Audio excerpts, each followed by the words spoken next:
এই যে বলছে লোকে সৃজন কোটিপতি, সিপিএম এর ক্যান্ডিডেট কোটিপতি, এর আগের ইলেকশনে এতটাও ছিল না, তার মানে এই টোটাল ব্যাপারটা কি নিজের তো এত আর্নিং নেই? থ্যাংক ইউ, তুমি এই প্রশ্নটা করলেই, প্রথম কেউ আমাকে এই প্রশ্নটা করলো সামনে। আমি তোমার ব্রিগেডের বক্তব্য শুনেছি, আমার মনে হয়েছে পার্সোনালি যে তুমি অনেকটা ইন্সপায়ার্ড বাই বুদ্ধদেব ভট্টাচার্য। তোমার কথার মধ্যে ওরকম একটা ব্যাপার আছে, আমি মেবি আই এম রং, হয়তো ঠিকই বলছি।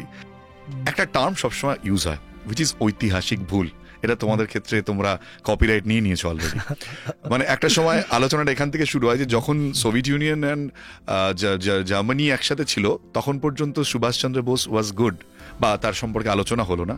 বাট যখনই সেকেন্ড ওয়ার্ল্ড ওয়ারে ঝামেলাটা পাকলো তখন সুভাষ বোস তোজোর কুকুর হলো। সেখান থেকে ধরো ঐতিহাসিক ভুল, সেটাও বুদ্ধবাবু নিজে, জ্যোতিবাবু নিজে ক্ষমা চেয়েছিলেন এর জন্য।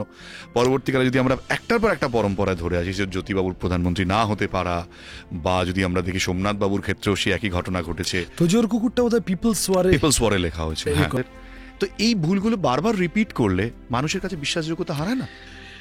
এটা ঠিক যে আমরা লোকাল আইকনদের, ভারতের সমাজের শিকড়ের মধ্যে যে রস আছে, যে ভাবধারাগুলি আছে, সেগুলো থেকে উপাদান বার করে সেগুলোকে আমাদের রাজনীতির কাজে লাগানোর প্রশ্নে ইদানিং মনোযোগ দিচ্ছি। অতীতে যতটা দরকার ছিল ততটা মনোযোগ আমরা সবসময় দিই। আজকে যখন ইম্পেন্ডিং ক্রাইসিসটা আরএসএস এর সাথে লড়াই এবং বিজেপির সাথে লড়াই, যখন দেশের চেহারা পাল্টে দেওয়ার চেষ্টা করছে, তখন আমার সব থেকে বড় হাতিয়ার হতে পারেন রবীন্দ্রনাথ, চৈতন্য, লালন।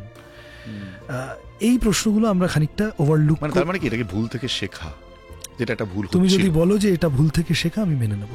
এটা তো প্রশ্ন, এটা তো আমি পাচ্ছি, আমি তো লক্ষ্মীর ভান্ডার পাচ্ছি, আমি তো স্বাস্থ্যসাথী পাচ্ছি, তাহলে আমি কেন সিপিএম কে ভোট দিতে যাবো? আমি তো ভালো আছি। তো এইটা কি তোমার মনে হয় যে একটা সেন্ট্রাল পলিটিক্সের ক্ষেত্রে আজকে তোমরা এখানে বিরোধিতা করছো, কেন্দ্রে গিয়ে দেখাচ্ছে আবার জোটের গল্প বলছো, এই ফ্যাক্টরটা কোথাও সামনে আসে যে 100 বছরের পুরনো পার্টি হওয়া সত্ত্বেও শুধুমাত্র কতগুলো রাজ্য বাদ দিয়ে বাদ বাকি গোটা দেশে কেন ছড়িয়ে পড়া গেল না? তাহলে কেন ডিপেন্ড করতে হলো? যে 1996 বা 1998 বা 2001 কোনো একটি বিতর্ককে কেন্দ্র করে 2024 সালে সিপিএমকে ভোট দেব না কারণ ওরা এই করেছিল, এইটা বোধহয় সিপিএম এর উপর একটু বাড়তি মানে অন্যায্য বোঝা চাপানো হবে।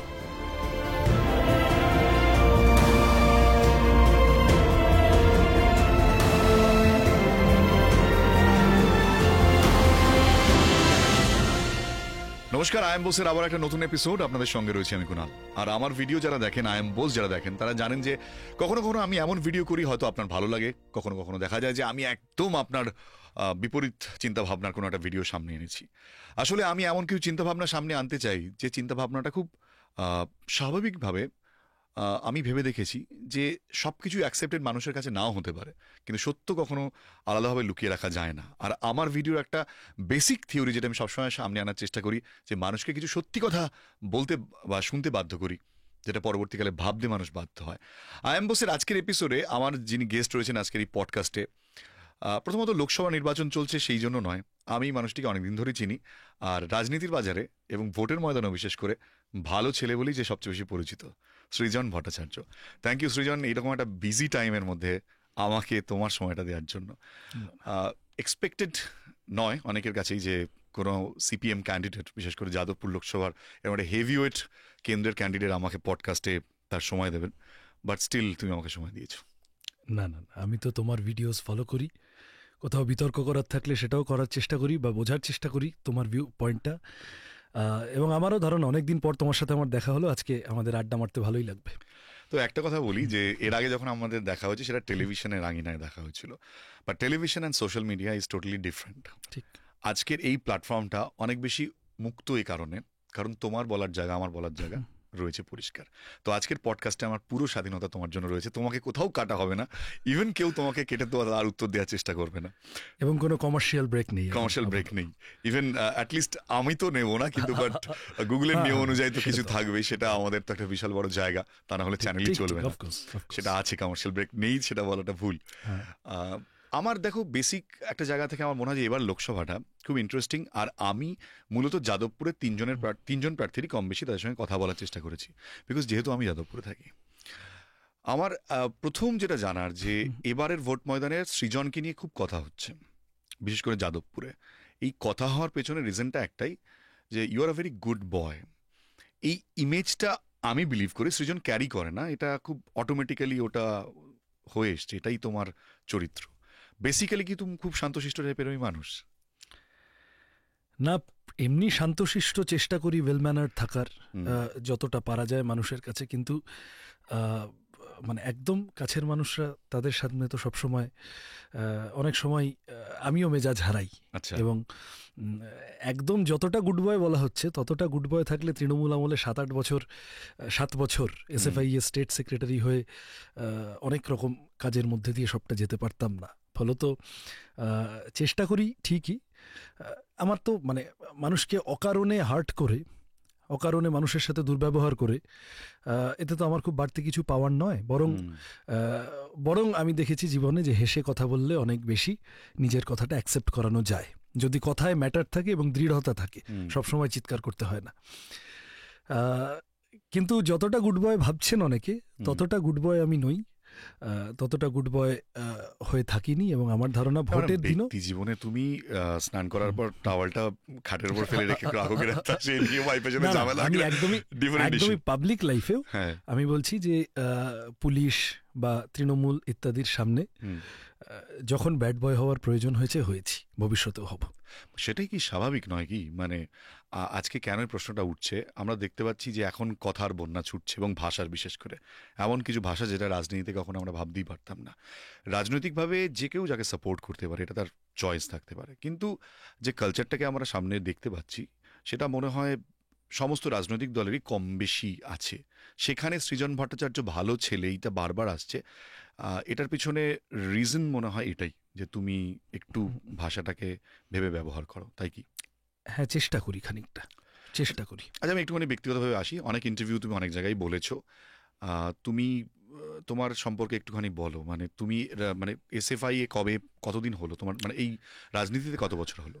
আমি এসএফআই এর কোনো কমিটি মেম্বার হই সেই অর্থে আমি তখন ক্লাস 10-এ পড়ি, 2010 বা 9-10 আই থিঙ্ক। অনেক ছোটবেলা থেকে? অনেক ছোটবেলা থেকে এসএফআই, স্কুল লাইফ থেকে এসএফআই অনেকেই করা শুরু করে, আমিও করা, মানে কি বলবো, স্কুলের উঁচু ক্লাসগুলো থেকে। আচ্ছা। তারপরে কলেজে পড়া, সেই সময় আস্তে আস্তে আস্তে বিভিন্ন আন্দোলন এইসবে জড়িয়ে পড়া। সুদীপ্ত গুপ্তর মৃত্যুটা আমাদের জেনারেশনের কাছে, আমাদের ভাবনা চিন্তার প্রক্রিয়ার মধ্যে একটা বড় টার্নিং পয়েন্ট।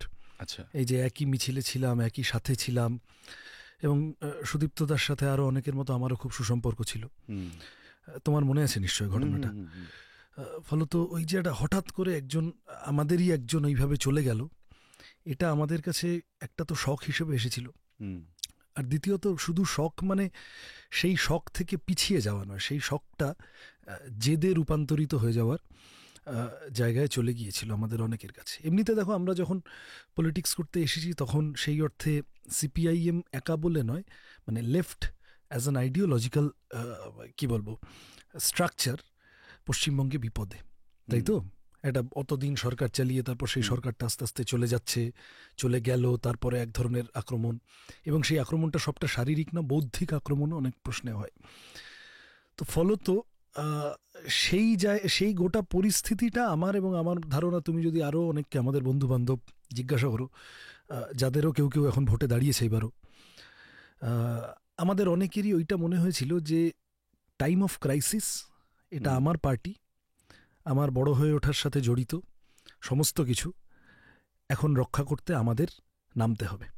আদারওয়াইজ আমি জানি না, বামফ্রন্টের খুব সুসময় হয়তো আমাদের অনেকে রাজনীতি করতে আসতাম না, বা করতে এলেও ঠিক আছে অন্য কোনো কাজের সাথে যুক্ত টুক্ত ইত্যাদি থেকে। কিন্তু এই যে আওয়ার অফ ক্রাইসিস, তাহলে আমাদের প্রজন্ম, আর বিশেষত সুদীপ্তদার মৃত্যুটা, আমার মনে আছে আমি সেই দিন রাত্রিবেলা ঠিক করে নিই যে আমি সর্বক্ষণ রাজনীতির কাজের সাথে যুক্ত হব। এবার তারপরে আস্তে আস্তে আস্তে এসএফআই এর স্টেট সেক্রেটারি হিসেবে আমার ধারণা হলো কবে, 17 সাল থেকে 24-এর এই জানুয়ারিতে ছাড়লাম। অনেক রকম প্রক্রিয়ার মধ্যে, অনেক লড়াই আন্দোলন এসবের মধ্যে দিয়ে গিয়েছি। খানিকটা চেষ্টা করেছি এসএফআইকে আবার রিসার্ফেস করানোর, ভিজিবল করানোর আর কি। সিপিআইএম এরও আস্তে আস্তে বিভিন্ন দায়িত্ব, এখন স্টেট কমিটি মেম্বার হিসেবে কাজ করছি। মূলত ছাত্র আন্দোলনের কাজই এতদিন দেখেছি। তো সেইটা ছাড়ার পরে অল্প কিছুদিন বিশ্রাম পাবো ভেবেছিলাম, তার মধ্যে এখন ভোটে দাঁড়িয়েছি। যে এসিফাই প্রসঙ্গে আসবো পরে, কারণ আমার পডকাস্টের একটা মজার জিনিস আছে যে আমার কোনো আমি যদি খুব লম্বা উত্তর দিই তুমি না, আমায় না, বলে ঠিক দিও। আছে, বলো না, কোনো অসুবিধা নেই, এখানে টাইম ফ্রেম নেই। সবচেয়ে বড় কথা যে আমি চেষ্টা করি যে রাজনৈতিকভাবে ভীষণ পরিষ্কার থাকা, কারণ আমার কোনো রাজনৈতিক ভিউ নেই যেহেতু, এটা একটা সবচেয়ে বড় কারণ। তাই এসিফাই নিয়ে বলতেও আমার কোনো আপত্তি নেই। আমি আসবো সেই প্রসঙ্গে, একটুখানি অবশ্যই। তোমার ব্যক্তিগত জায়গা থেকে আসি। তুমি বিবাহিত? বিবাহিত। আচ্ছা, কত বছর হয়েছে বিয়ে হয়েছে? 20 নভেম্বর, মানে এটা কত, হ্যাঁ এই প্রায়- লাস্ট ইয়ার? না 2020 ও, নভেম্বর। 2020 নভেম্বরে। 20 নভেম্বর, মানে কতদিন হলো, 3.5 বছর। 3.5 বছর। আর তুমি পড়াশোনা করেছো যাদবপুরে? আমি, হ্যাঁ, স্কুল ছিল সাউথ পয়েন্ট, তারপরে নবনালন্দা 11-12টা। এরা সাউথ পয়েন্টে আমার খুবই অঙ্কে ভয় ছিল, মানে আচ্ছা, সায়েন্স গ্রুপে আমার খুবই ভয় ছিল কোনো কারণে, যার যা হয় ন্যাক আর কি। কিন্তু ঘটনাচক্রে আমি মাধ্যমিকে সায়েন্স গ্রুপে খুব ভালো নম্বর পেয়ে গেলাম। আচ্ছা। এবার ফলত যা হয়, বাড়ি পাড়া, বাড়ির লোকজন তারা, তাহলে তো এখন ছেলেকে ডাক্তারি ইঞ্জিনিয়ার বানাতেই হবে। তখনও মা বেঁচে। আমি গিয়ে মার কাছে পড়লাম যে আমি তো, আমার ন্যাকটা হচ্ছে history, sociology, political science, social sciences, দর্শন, সাহিত্য। তো ফলত তখন মা বললেন যে আচ্ছা ঠিক আছে, মা বাকিদের বোঝালেন করে আমি পড়তে গেলাম 11-12টা। আর তারপরে যাদবপুরে হিস্ট্রি নিয়ে গ্র্যাজুয়েশন, মাস্টার্স। আরেকটু পড়াশোনা করার ইচ্ছে ছিল, কিন্তু সেটা এই কাজকর্মের তালে গলে 24 আওয়ার পলিটিক্যাল অ্যাক্টিভিস্ট হয়ে যাওয়ার দরুন সবটা আর পারলাম না। বাবা কি ডক্টর? বাবা ডক্টর, সবে রিটায়ার করেছে। বাবা ডক্টর হওয়ার কারণেই কি মানে আর্থিক দিকটা নিয়ে কখনো ভাবতে হয়নি? মানে তুমি যেহেতু হ্যাঁ। হোল টাইমার পার্টির। হ্যাঁ, আমি পার্টির হোল টাইমার, এবং আমি এটা কখনো খুব গোপন করিনি যে আমি মোটামুটি একটা সচ্ছল পরিবেশে বড় হয়েছি, এবং সেই আজও সেই সচ্ছল পরিবেশ খানিকটা পাই। সেটা না হলে হয়তো এটা করা যেত না। মানে না, এইটা আমি তো একটু ডিফার করবো বিনয়ের সাথে, যে আমি কিন্তু দেখি যে আমি যে সচ্ছলতার মধ্যে থাকি, আতিশয্য নয়, কিন্তু আমার ঠিকই তো, আমার রাত্রিবেলা বাড়ি গিয়ে বিছানাটা বা কি খাবো, সকালে কি পরে বেরোবো, এইগুলো চিন্তা করতে হয় না, সকালে দিনের বাজারটা। কিন্তু এমন অনেক মানুষকে আমি আমার চারপাশে দেখি যারা হোল টাইমার, যাদের এগুলো চিন্তা করতে হয়, এবং তা সত্ত্বেও সেই চিন্তাগুলো নিয়ে তারা দিনের পর দিন এই again at this hour of crisis communist পার্টির কাজ করে চলেছেন, হোল টাইমার্স। ফলত আমার মনে হয় যে মানে তারা অনেক বেশি ইন্সপায়ারিং। এখানে একটা খুব স্বাভাবিকভাবে একটা প্রশ্ন চলে আসে, যেহেতু তুমি নমিনেশন ফাইল করার পর তোমার বিভিন্ন জায়গায় তোমাকে নিয়ে এটা একটা বিশাল, তুমি জানো এই প্রশ্নটা আসবে, এবং আমি দেখছিলাম থ্যাংক ইউ, তুমি এই প্রশ্নটা করলেই, প্রথম কেউ আমাকে এই প্রশ্নটা করলো সামনে। এটা খুব স্বাভাবিক। দেখো, মানে আমরা বিশেষ করে ইউটিউবার, মানে জার্নালিস্টরা যখন ইউটিউবার হয় তখন হয়তো তারা সেই সেন্সগুলো আরো ভালো পায়। আর আমার মাঝে মাঝে মনে হয় যে আমরা খোলামেলা, এটাই হওয়া উচিত। আর আমি মানে সেই দিন খুঁজছিলাম বিভিন্ন, মানে বিশেষ করে এখন তো পোর্টালগুলোতে খবরগুলো আসে, সমস্ত জায়গায় খবরটা তো হয়েছে, তার সাথে লেখা রয়েছে যে এই 3 বছরে সৃজন এত টাকার কোটিপতি হয়ে গেছে, যেটা আগে ছিল না। তো আমিও সেটা খোঁজার চেষ্টা করলাম যে পলিটিক্যাল প্রশ্ন কিন্তু এটা। তখন আমি জানতে চাইলাম সৃজনের বাবা কি করেন। নিশ্চয়ই সৃজনের বাবা এমন কিছু কাজ করেন যে কারণে সৃজনের এটা হতে পারে। আমি একদম ডাইরেক্টলি আসছি বিষয় এই প্রশ্নটাতে। মানে এই যে বলছে লোকে সৃজন কোটিপতি, সিপিএম এর ক্যান্ডিডেট কোটিপতি, এর আগের ইলেকশনে এতটাও ছিল না। তার মানে এই টোটাল ব্যাপারটার কি নিজের তো এত আর্নিং নেই? দেখো, এক হচ্ছে আমি যখন সিঙ্গুরে দাঁড়িয়েছিলাম তখনও আমি যে অ্যাফিডেভিট জমা দিয়েছিলাম তখনও কিছু বিতর্ক এসব কেউ কেউ করেছিল। আচ্ছা, এখন এটা আমার হাতে তো খুব আমার কিছু করার নেই। এটা আমি আউট ইন দ্য ওপেন আমি যা জমা দিয়েছি, আমার নামে যা সম্পত্তি আছে, আমি নিজেও এইবারে হিসাবপত্র করতে গিয়ে দেখলাম আরে এ তো অনেক টাকা হয়ে যাচ্ছে, কিন্তু আমি তো কিছু গোপন করিনি। আমার কাছে যা আছে আমি সেটা আলোচনা হবে জেনেও আমি দিয়েছি, কারণ আমার লুকানোর কিছু নেই। এক হচ্ছে ওই টাকাটার মধ্যে আমি ক্যান্ডিডেট হিসেবে যে ক্রাউড ফান্ডিং এর অ্যাকাউন্টটা করেছি, আমি মানে আমার পার্টি করেছে ক্যান্ডিডেটের নামে, সেই ক্রাউড ফান্ডিং এর অ্যামাউন্টটা, ওটা ওই টাকাটা যা দাখিল হয়েছে, আমরা যা জমা দিয়েছি তার মধ্যে ওটা ইনক্লুডেড আছে। আচ্ছা, সেটা ইলেকশন পারপাসে লাগবে, সেটা ঠিক আমার সেটাও দেখাতেই হবে। হ্যাঁ, যেহেতু আমার নামে অ্যাকাউন্ট, আমি এটা লুকাবো কেন? মানুষ টাকা দিচ্ছেন, মানে এটাও তুমি সোশ্যাল মিডিয়া সব জায়গায় পাবে ওই অ্যাকাউন্টটির কথা। মানে ইলেকট্রাল বন্ড থেকে নিচ্ছ না? একদমই না, একদম পুরোটাই ইমোশনাল বন্ডের উপরে চলছে। এবার সেই ইমোশনাল বন্ডের যা পরিমাণ সেটা আমি এখানে দেখিয়েছি। আমার পরিবারে, যেহেতু তুমি প্রশ্নটা করলে, এগুলো খুব বাড়তি বলার বিষয় না, আমার পরিবারে ইমিডিয়েট আত্মীয়দের মধ্যে মানে মা বাবা দাদু দিদা এইসবের মধ্যে খান পাঁচেক সরকারি চাকরি আছেন। আচ্ছা। তো ফলত তাদের মধ্যে আমার মা এবং আমার দিদা মারা গিয়েছেন। আচ্ছা। এই সিঙ্গুর থেকে যাদবপুরের মধ্যে এই গত 3 বছরের মধ্যে দিদার চলে যাওয়া এবং তজ্জনিত, তো তাদের প্রায় পুরো সম্পত্তি তারা যা মানে এই দিকে মায়ের দিকে বাবার দিকে সব দিকে একমাত্র ইনহেরিটার আমি। ফলত সেইগুলো সব যুক্ত হতে হতে হতে হতে গেছে। তারপরে খানিকটা বাবার এই সব যা হয় আর কি, ফার্স্ট হোল্ডার সেকেন্ড হোল্ডার এইসব করে পলিসি MF এই সব মিলিয়ে ঝুলিয়ে একটা হয়েছে সম্পত্তি, অন্তত মানে দেখা গেছে আর কি যে এরকম আচ্ছা এরকম হচ্ছে। কিন্তু এইটায় আমার খুব বিরাট হাত নেই। আমি দেখলাম কেউ কেউ বলেছে যে আয়ের উৎস দেখাননি সৃজন, এইগুলোই আয়ের উৎস, যে কেউ চেক করে নিতে পারেন। আরও কেউ যদি চান তাহলে তিনি এবার এই পলিসিগুলোর ডিটেল চেক করবেন, মিউচুয়াল ফান্ডে কি আছে। তো মানে ইলেকশন অ্যাফিডেভিট মানে সবই আউট ইন দ্য ওপেন। আমি বরং উল্টে প্রশ্ন করতে চাই, ঠিকই কোটিপতি হোল টাইমার এসব দেখতে ভালোই লাগে, দেখতে ভালো লাগে মানে আমি বলছি ক্যাচ লাইন হিসেবে, হেডলাইন হিসেবে খারাপ না, কিন্তু আমার সম্পূর্ণ স্বচ্ছতার সাথে দেওয়া জমা সেইটা নিয়ে যা আলোচনা হলো, কারুর আইটি রিটার্ন সম্পর্কে বিতর্ক, যা দেখিয়েছেন আগের বার এইবার যা দেখিয়েছেন ইত্যাদি ইত্যাদি, সেইগুলো ততটা আলোচনা হলো না। ভ্যালুয়েশন, আরও কতগুলো অভিযোগ, আমি বেশি ব্যক্তিগত কথায় ঢুকতে চাই না, কিন্তু প্রার্থী মানুষের সামনে আসবেন, তিনি তো ব্যক্তিগত সততার পরিচয় দেবেন, এটাই কাম্য। সেটা যদি না হয় তাহলে সেইটা আলোচনা হওয়া উচিত। আমি জানি আমাকে নিয়ে এই বিতর্কটা কয়েকদিন হবে, কিন্তু এটা আমার কিছু মানে আমাকে তাহলে এখন মিথ্যা কথা বলে আমার সম্পত্তি লুকাতে হয়, অন্য কোথাও ট্রান্সফার করতে হয়, খাটের তলায় ফ্ল্যাটের তলায় ঢোকাতে হয়, এই সব করতে হয়। তাহলে আমি যা ইনহেরিট করেছি সম্পূর্ণ স্বচ্ছভাবে আমি সেটা দেখিয়েছি মানুষের কাছে, এইটুকুই আর কি। ধরো আজকে লড়াইটা CPM এর 34 বছর ক্ষমতায় থাকার পর, এমন নয় যে বিজেপির মতন পশ্চিমবঙ্গে ক্ষমতায় আসতে চাইছি, তাই এই ভুলগুলোর দায়ও কিন্তু নিতে হবে, এটা সবচেয়ে বড় জিনিস। কিন্তু রাজনীতিতে আমরা সবসময় বেশিরভাগই দেখে থাকি যে আমরা অন্যদের ভুল ধরতে বসে রয়েছি। আজকে যখন তুমি রাজনীতির ময়দানে দাঁড়িয়েছো, তখন তোমার কি মনে হয় যে কোন কোন জিনিসগুলো তোমাকে চ্যালেঞ্জ হয়ে দাঁড়াচ্ছে, যেগুলোকে তোমাকে ফেস করতে হচ্ছে বা রিপ্লাই করতে হচ্ছে? জানি না ভোটের ময়দানে উত্তর দেওয়া কতটা কঠিন হবে, বাট স্টিল। না, বামপন্থীদের সময়ের অনেক কি বলবো গুরুত্বপূর্ণ অভিজ্ঞতা মানুষের আছে, আবার কিছু তিক্ত অভিজ্ঞতাও পরের দিকে ডেভেলপ করেছিল। দেখো, 34 বছরকে রেপ্লিকেট করানো আমাদের প্রজন্মের কাজ নয়। Let me be very clear about it. আমি যদি বলি যে আমি একেবারে 77 সালে যা হয়েছিল সেইটাকে আবার একদম কাট কপি পেস্ট করার জন্য এসেছি 2024-এ, সেটা বিজ্ঞানেরও উল্টো দিকে হবে, যাওয়া হবে, তাই তো? মানে we look at politics as development, right? তাহলে বামপন্থীরা তার আগের একটা 50 বছরের আন্দোলন, দেশভাগ পরবর্তী বিভিন্ন বিষয়ে পশ্চিমবঙ্গ তৈরি হওয়ার পর বিভিন্ন রকম আন্দোলন ইত্যাদির অববাহিকায় থাকতে থাকতে থাকতে থাকতে অ্যাকচুয়ালি 77 না 67 সাল থেকে বামপন্থীরা রাজ্য সরকারে থাকছেন, দুটো যুক্তফ্রন্ট সরকার ইত্যাদি, এইসব করতে করতে তারা একটা দীর্ঘ সময় সরকার চালিয়েছেন। যে কোনো কারণেই হোক অতদিন চালানোর পরে মানুষ প্রত্যাখ্যান করেছেন।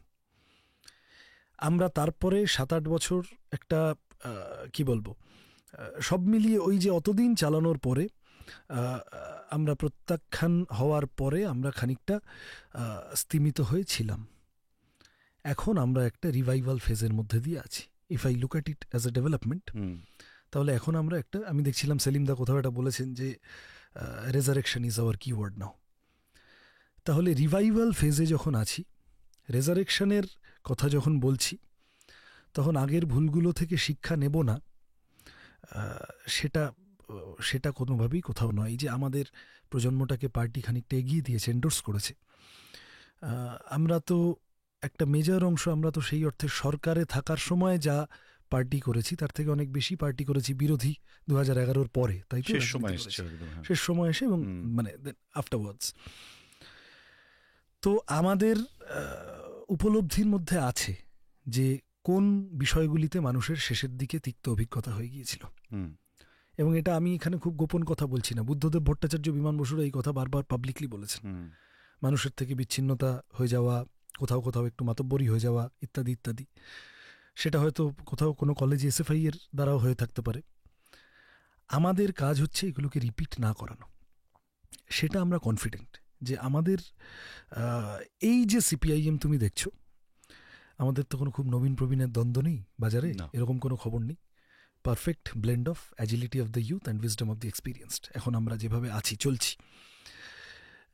সেই নতুন সিপিআইএম খুব পুরনো ভুলগুলোকে, নতুন ভুল দু চারটে করতে পারে, কিন্তু পুরনো ভুলগুলোকে রিপিট করবে।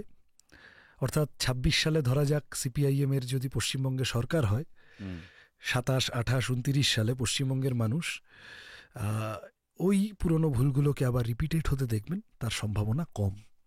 ধরো সিপিআইএম বা কমিউনিস্টদের বিরুদ্ধে বেশিরভাগ ক্ষেত্রে যে অভিযোগগুলো ওঠে যে তারা অনেক বেশি আন্তর্জাতিক রাদার দেন ন্যাশনাল। হয়তো ন্যাশনালিজম নিয়ে অনেক ধরনের রাজনৈতিক বিষয় আমাদের দেশে ঘটে, এটা অভিযোগ বা সত্যি যাই হোক না কেন, বাট স্টিল যখন মার্কস লেনিন নিয়ে বেশি কথা হয় তখন অনেকেই বলেন যে আমাদের দেশের নেতাদের সম্পর্কে কমিউনিস্টরা কম কথা বলেন, আমাদের দেশের স্বাধীনতা সংগ্রামীদের নিয়ে কম কথা বলেন। ইভেন ধরো কথায় কথায় ভগৎ সিং আসতে পারেন বিকজ যেহেতু তার সাথে অনেকটা রিলেট করা যায়, বাট বাকি স্বাধীনতা সংগ্রামীদের ছবি খুব একটা দেখা যায় না কমিউনিস্ট পার্টির অফিসগুলোতে, পার্টি অফিসগুলোতে। আজকে কি মনে হয় যে এই জায়গাটা রাজনৈতিকভাবে একটু মানে সমস্যা তৈরি করে? কারণ এমন একটা রাজনৈতিক দলের সঙ্গে সেন্ট্রালে তোমরা লড়াই করছো, সেটা সম্পূর্ণ অন্য একটা ভাবধারাকে মানুষের সামনে তুলে ধরছে, এটার সাথে কমিউনিজমের একটা বিশাল বড় ফারাক কি তৈরি হচ্ছে?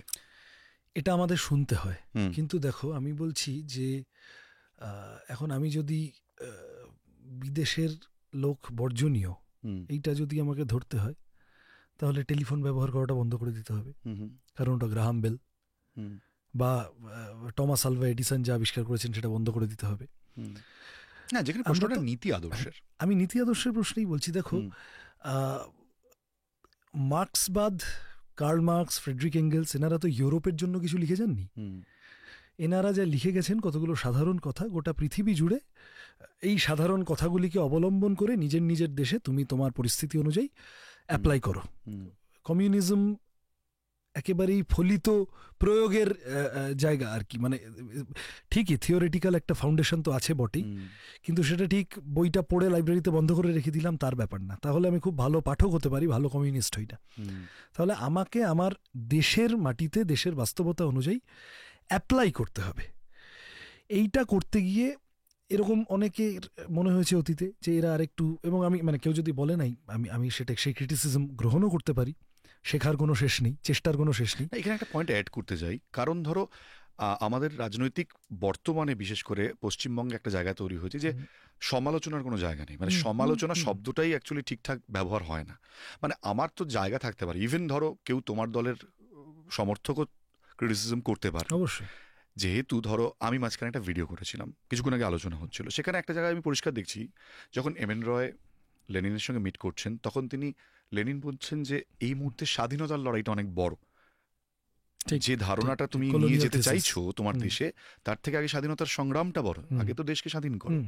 কিন্তু এই এমএন রয় পরবর্তীকালে নিজে কমিউনিস্ট পার্টির যে ধ্যান ধারণা নিয়ে তৈরি করলেন, নিজের দল চেঞ্জ করে ফেললেন, যে কংগ্রেসে চলে গেলেন, ইভেন সেটাও ছেড়ে দিয়ে নতুন দল করলেন, র্যাডিক্যাল হিউম্যানিস্ট। আমার বক্তব্য হচ্ছে এটাই যে আজকের প্রেক্ষিতে দাঁড়িয়ে সেই ধারণাটা বদলে যেতে পারে, সময়ের সাথে সাথে সেটা টেস্টেড হয়।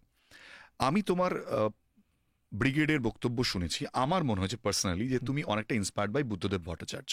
তোমার কথার মধ্যে ওরকম একটা ব্যাপার আছে, আমি মেবি আই এম রং, হয়তো ঠিকই বলছি। তো তুমি একটা খুব উচ্চস্বরে বলতে বলতে মাঝখানে এটা তো বলতে হবে, মানে এই যে এটা বুদ্ধবাবুর একটা স্টাইল ছিল, ঠিক বলছি তো, এটা একটা রয়েছে। আজকে দেখো বুদ্ধবাবুকেও কিন্তু একটা সময় তোমরা বলেছিলে যে বুদ্ধবাবুকে মিডিয়া এটা প্রমাণ করতে চায় যে বুদ্ধদেব ভট্টাচার্য এবং কমিউনিস্টরা আলাদা, কিন্তু আজ কিন্তু সেটা সত্য প্রমাণিত হচ্ছে যে বুদ্ধবাবু ভুল ছিলেন না।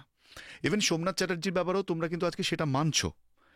আমি সেই ব্যক্তি যিনি কিছুদিন আগে একটা ভিডিও বানিয়ে বলেছিলাম যে তোজোর কুকুরের দায় কিন্তু আজকের বর্তমানের কমিউনিস্টদের বা বামফ্রন্টের নয়, সেটা তৎকালীন কমিউনিস্ট পার্টি বলেছিল।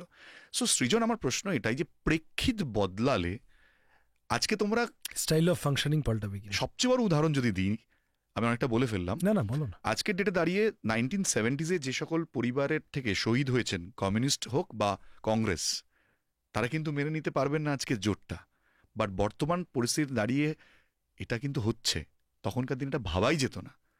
তার মানে আমি বলছি যে তার মানে কমিউনিজমের বিরোধিতা করা মানেই যে দাস ক্যাপিটাল পড়েছো তা কিন্তু নয়। তুমি এটা নিশ্চয়ই না। সাপোর্ট করো না? না না, একদমই কি মুশকিল, কমিউনিস্টরা যদি নিজেদের কথা, এটা তো মানে বেসিক্যালি আমরা তো একটা কি বলবো ব্যাটল গ্রাউন্ডে আছি, যেখানে আমরা প্রত্যেকে আমাদের আইডিওলজিক্যাল ওয়ারফেয়ার চালাচ্ছি। উল্টো কথার লোক তো থাকবেই, এবং সে তো তার কথা বলবেই, এবং আমার কথা যদি আমি ঠিক মতো পৌঁছাতে না পারি তোমার কাছে, তাহলে তুমি নিউট্রাল পার্সন, তুমি আমার মানে আইদার আমি তো আমার কথাটা নিয়ে তোমার কাছে গেলাম এবং তুমি বললে যে ভাই আমি এগ্রি করি না, তাহলে আমি বুঝলাম যে আচ্ছা ঠিক আছে, তুমিও থাকো আমিও থাকি, উই এগ্রি টু ডিসএগ্রি। অথবা আমি আমার কথাটা নিয়ে তোমার কাছে বোঝাতে পারলাম না, এবং তোমার আমার সম্পর্কে কতগুলো ধারণা তৈরি হলো যেটা হয়তো আমরা একটু আলোচনা করলে রেকটিফাইড করা যেত। বোথ ওয়েজ আলোচনা, ডিবেট, ডিসকাশনের কোনো বিকল্প নেই। ফলত যারা যদি আমাদের সমর্থকও কেউ হয়ে থাকেন, যারা উল্টো পক্ষের যুক্তি না বুঝে বিতর্ক করার চেষ্টা করেন, আমি তাদেরকে বলবো যে কি বলছে শুনুন। কিন্তু কমিউনিস্টদের বিরুদ্ধে এই অভিযোগটা বারবার আসে, বিশেষ করে যে তারা কিছু শুনতে চান না, তারা মনে করেন যে তারা যেটা বলছেন সেটাই ঠিক। মানে একটা সময় নেতাদের মধ্যে এই একটা রিজিডনেস দেখা যেত। হ্যাঁ, এবার একটা জিনিস হয় কি, ধরো তুমি একটা এর আগে একটা প্রশ্ন আমার কানে মাথায় আছে, আমি উত্তর দিচ্ছি একটু পরে। এইটা কিন্তু ঠিক মানে অনেকগুলো দোষী, আমি খুবই বিনীতভাবে তোমাকে ফেস করতে হবে। হ্যাঁ ঠিক ঠিক ঠিক, ডেফিনেটলি অনেকগুলো অ্যালিগেশন সোকল্ড কমিউনিস্টদের সম্পর্কে, কমিউনিস্ট পার্টি সম্পর্কে বা তার লিডারশিপ সম্পর্কে যা বলা হয়, তার অনেকগুলোই কিন্তু not specific to communist party and its leadership, এটা general to every party probably. আচ্ছা, ধরো তুমি আমাকে একটু, আমি মানে আজকের ভারতে কি এটা খুব বিশ্বাসযোগ্য যে নরেন্দ্র মোদী খুব সহিষ্ণু লোক? পশ্চিমবঙ্গে মমতা ব্যানার্জি, কমিউনিস্টরা কি মমতা ব্যানার্জির থেকেও অসহিষ্ণু ছিলেন যা যা করেছেন উনি? ফলত আমার মনে হয় না যে এইটা ঠিক কোথাও এই ধরনের একটা কমিউনিস্টদের একটা আমাদের পার্টির। প্রশ্নটা এই কারণে উঠলো, সরি আবার ইন্টারাপ্ট করার জন্য, যে মমতা ব্যানার্জি বা মোদীকে নিয়ে কথা বলতে গেলে দাস ক্যাপিটাল পড়তে হয় না, তো সমস্যাটা এইখানে। আমি এই আমি বুঝেছি, কেউ যদি সেই রকম কারুর যদি একটা কি বলবো এলিটিস্ট মেন্টালিটি থেকে কেউ যদি বলেন যে তুমি অমুক অমুক পড়ে এসো তারপরে আমার সাথে কথা বলতে, ভাঙতে চাইছো, আমি সেটাই ডেফিনেটলি ভাঙতে চাইছি, ডেফিনেটলি প্রশ্ন ছিল। যখন কমিউনিস্ট পার্টির জোয়ার এসেছে, কমিউনিস্ট আন্দোলনের জোয়ার এসেছে, যে মানুষগুলো নিয়ে এসেছে, তারা কিন্তু দাস ক্যাপিটাল পড়ে আসেনি সবটা। দাস ক্যাপিটাল পড়া কিছু লোক ছিল, তারা ইন্টেলিজেন্সিয়ার নির্দিষ্ট কাজ আছে কমিউনিস্ট পার্টিতে, তারা ওপিনিয়ন মেকার হিসেবে ইত্যাদি ইত্যাদি। কিন্তু আমার লক্ষ কোটি গরিব মানুষ, একেবারে হতদরিদ্র মানুষ, মধ্যবিত্ত মানুষ, নিম্ন মধ্যবিত্ত মানুষ, তারা যে সব খুব বিরাট ওয়েস্টার্ন এনলাইটেনমেন্টের ছোঁয়া পেয়ে বড় হবে তা তো নয়। সে তার জীবনের অভিজ্ঞতায় বুঝবে। আমি তোমায় খুব সিম্পলি বলি, ধরো আমি যখন প্রচারে গিয়ে ইলেকটোরাল বন্ড বলছি, অনেকেই রিলেট করতে পারছেন না, বলছেন যে এটা কি ব্যাপার। হয়তো পেপারে পড়েছেন, টিভিতে দু একবার শব্দটা শুনেছেন, কিন্তু আমি যখন গিয়ে বলছি যে ওষুধের দামটা বেড়েছে, খেয়াল করেছেন? তিনি বলছেন যে হ্যাঁ, রাশিয়ায়, এই তুমি এমএন রায়া লেনিনের কথা বললে, লেনিনের রাশিয়ায় বিপ্লব কিন্তু জমি, রুটি, শান্তি, এই তিনটে স্লোগানের সামনে দাঁড়িয়ে হয়েছিল।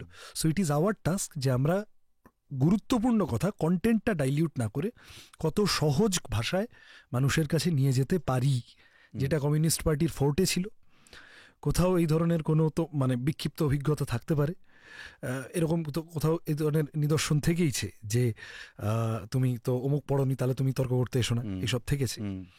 আরেকটা কি বলতো কুণালদা, এটা তুমিও একটু মানে এমপ্যাথেটিক্যালি দেখো, কমিউনিস্টরা স্রোতের বিরুদ্ধে লড়ছে, মানে এটা আমি তোমার বোঝার জন্য বলছি। আমি এটা নিজে উপলব্ধি করেছি অনেক সময়, যে আমি যদি অন্য কোনো পার্টি করতাম, ডানপন্থী কোনো পার্টি করতাম, তাহলে আমার পক্ষে অনেক কিছু মেনে নেওয়া সহজ হতো।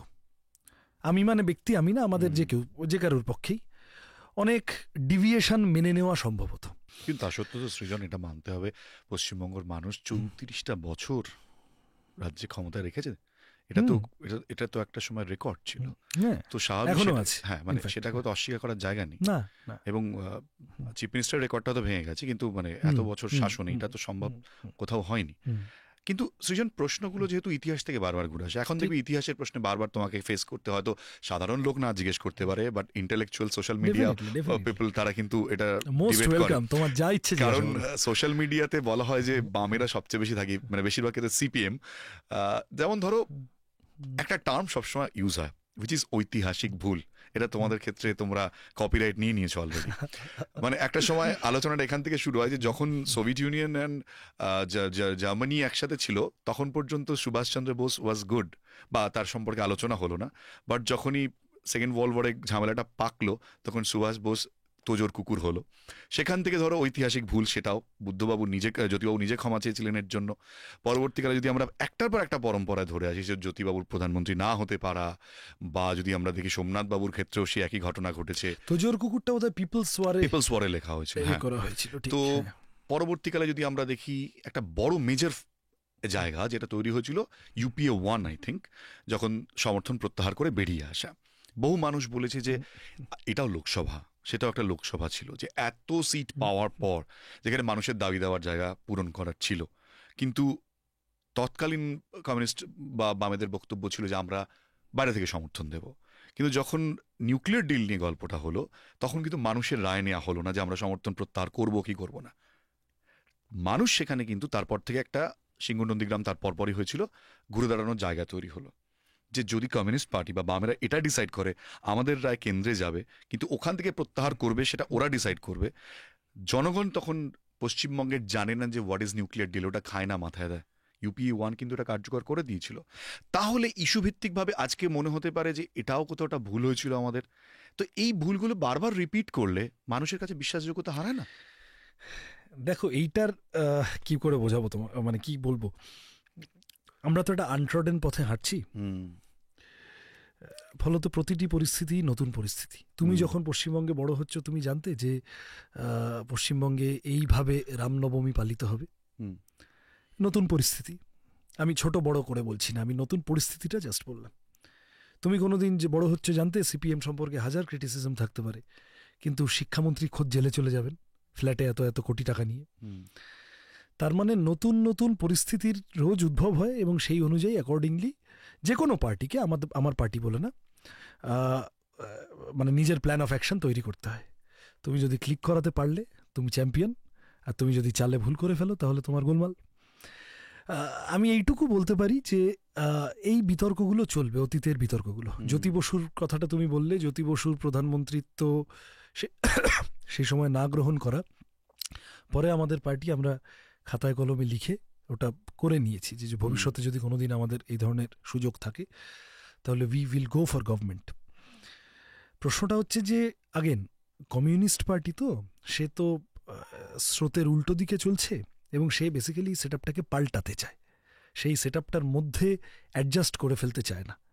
আমি এটা ঠিকই, জামাটা সুন্দর জামা, কিন্তু জামাটায় আমি কতগুলো গোলমাল দেখতে পাচ্ছি। কলারটা ঠিক নেই, অমুক জায়গাটা একটু তাপ্পি মারলে ভালো হতো, ঝুলটা ঠিক নেই। আমার কাজ জামাটাকে কোনো মতে পরে গলিয়ে যাওয়া না, আমার কাজ জামাটাকে যতটা পারা যায় শুধরানোর চেষ্টা করা, আর না পারলে একটা ভালো নতুন অন্য জামা জোটানো। প্রবলেমটা হচ্ছে যে আমি যদি, আমাকে নীতি প্রণয়নের প্রশ্নে গুরুত্বপূর্ণ ভূমিকায় থাকতে হবে।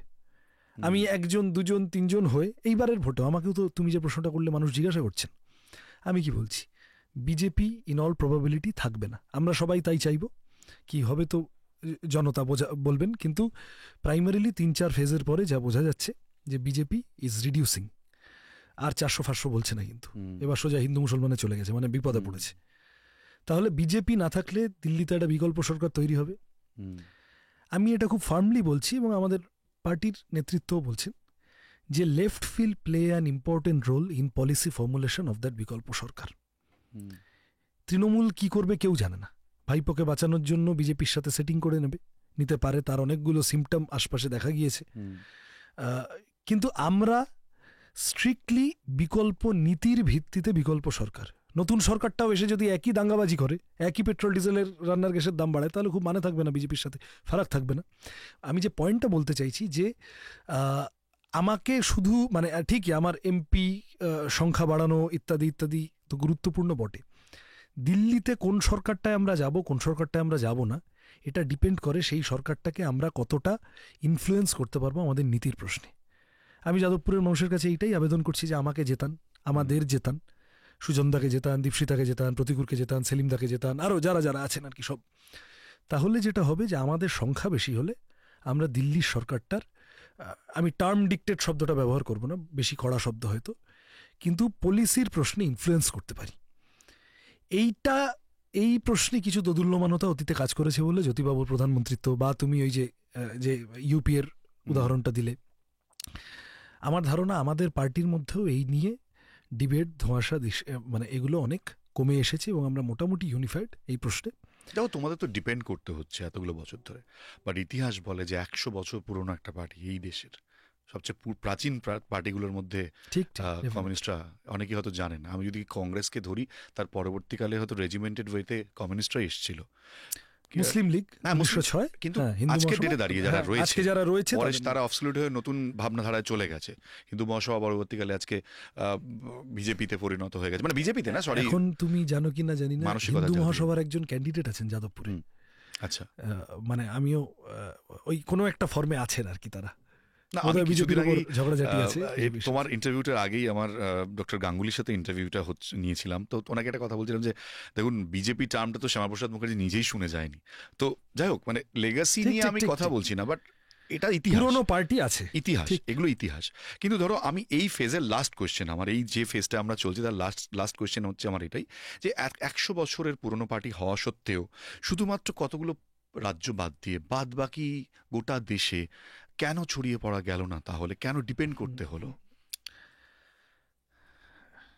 একটা পার্ট হচ্ছে যে আমাদের ত্রুটিটা যতটা আলোচনা হয়, আমাদের এফার্ট সত্ত্বেও আমাদের কোন হিউম্যাঙ্গাস শত্রুর বিরুদ্ধে লড়তে হচ্ছে সেইটা সবটা আলোচনা হয় না। মানে ধরো আমি বলছি, পশ্চিমবঙ্গে এটা থেকে তুমি আমি বুঝবো না, কিন্তু গরিবের হাতে জমি দেওয়া, জমিদারের থেকে নিয়ে, এটা যে একটা কি বিরাট কাজ, গোটা গ্রামের ভারসাম্য পাল্টানো, এটা তুমি উত্তরপ্রদেশে গেলে বুঝতে পারবে, তুমি বিহারে গেলে বুঝবে, তুমি রাজস্থানে, হরিয়ানায় গেলে বুঝবে যা চেহারা হয়ে আছে।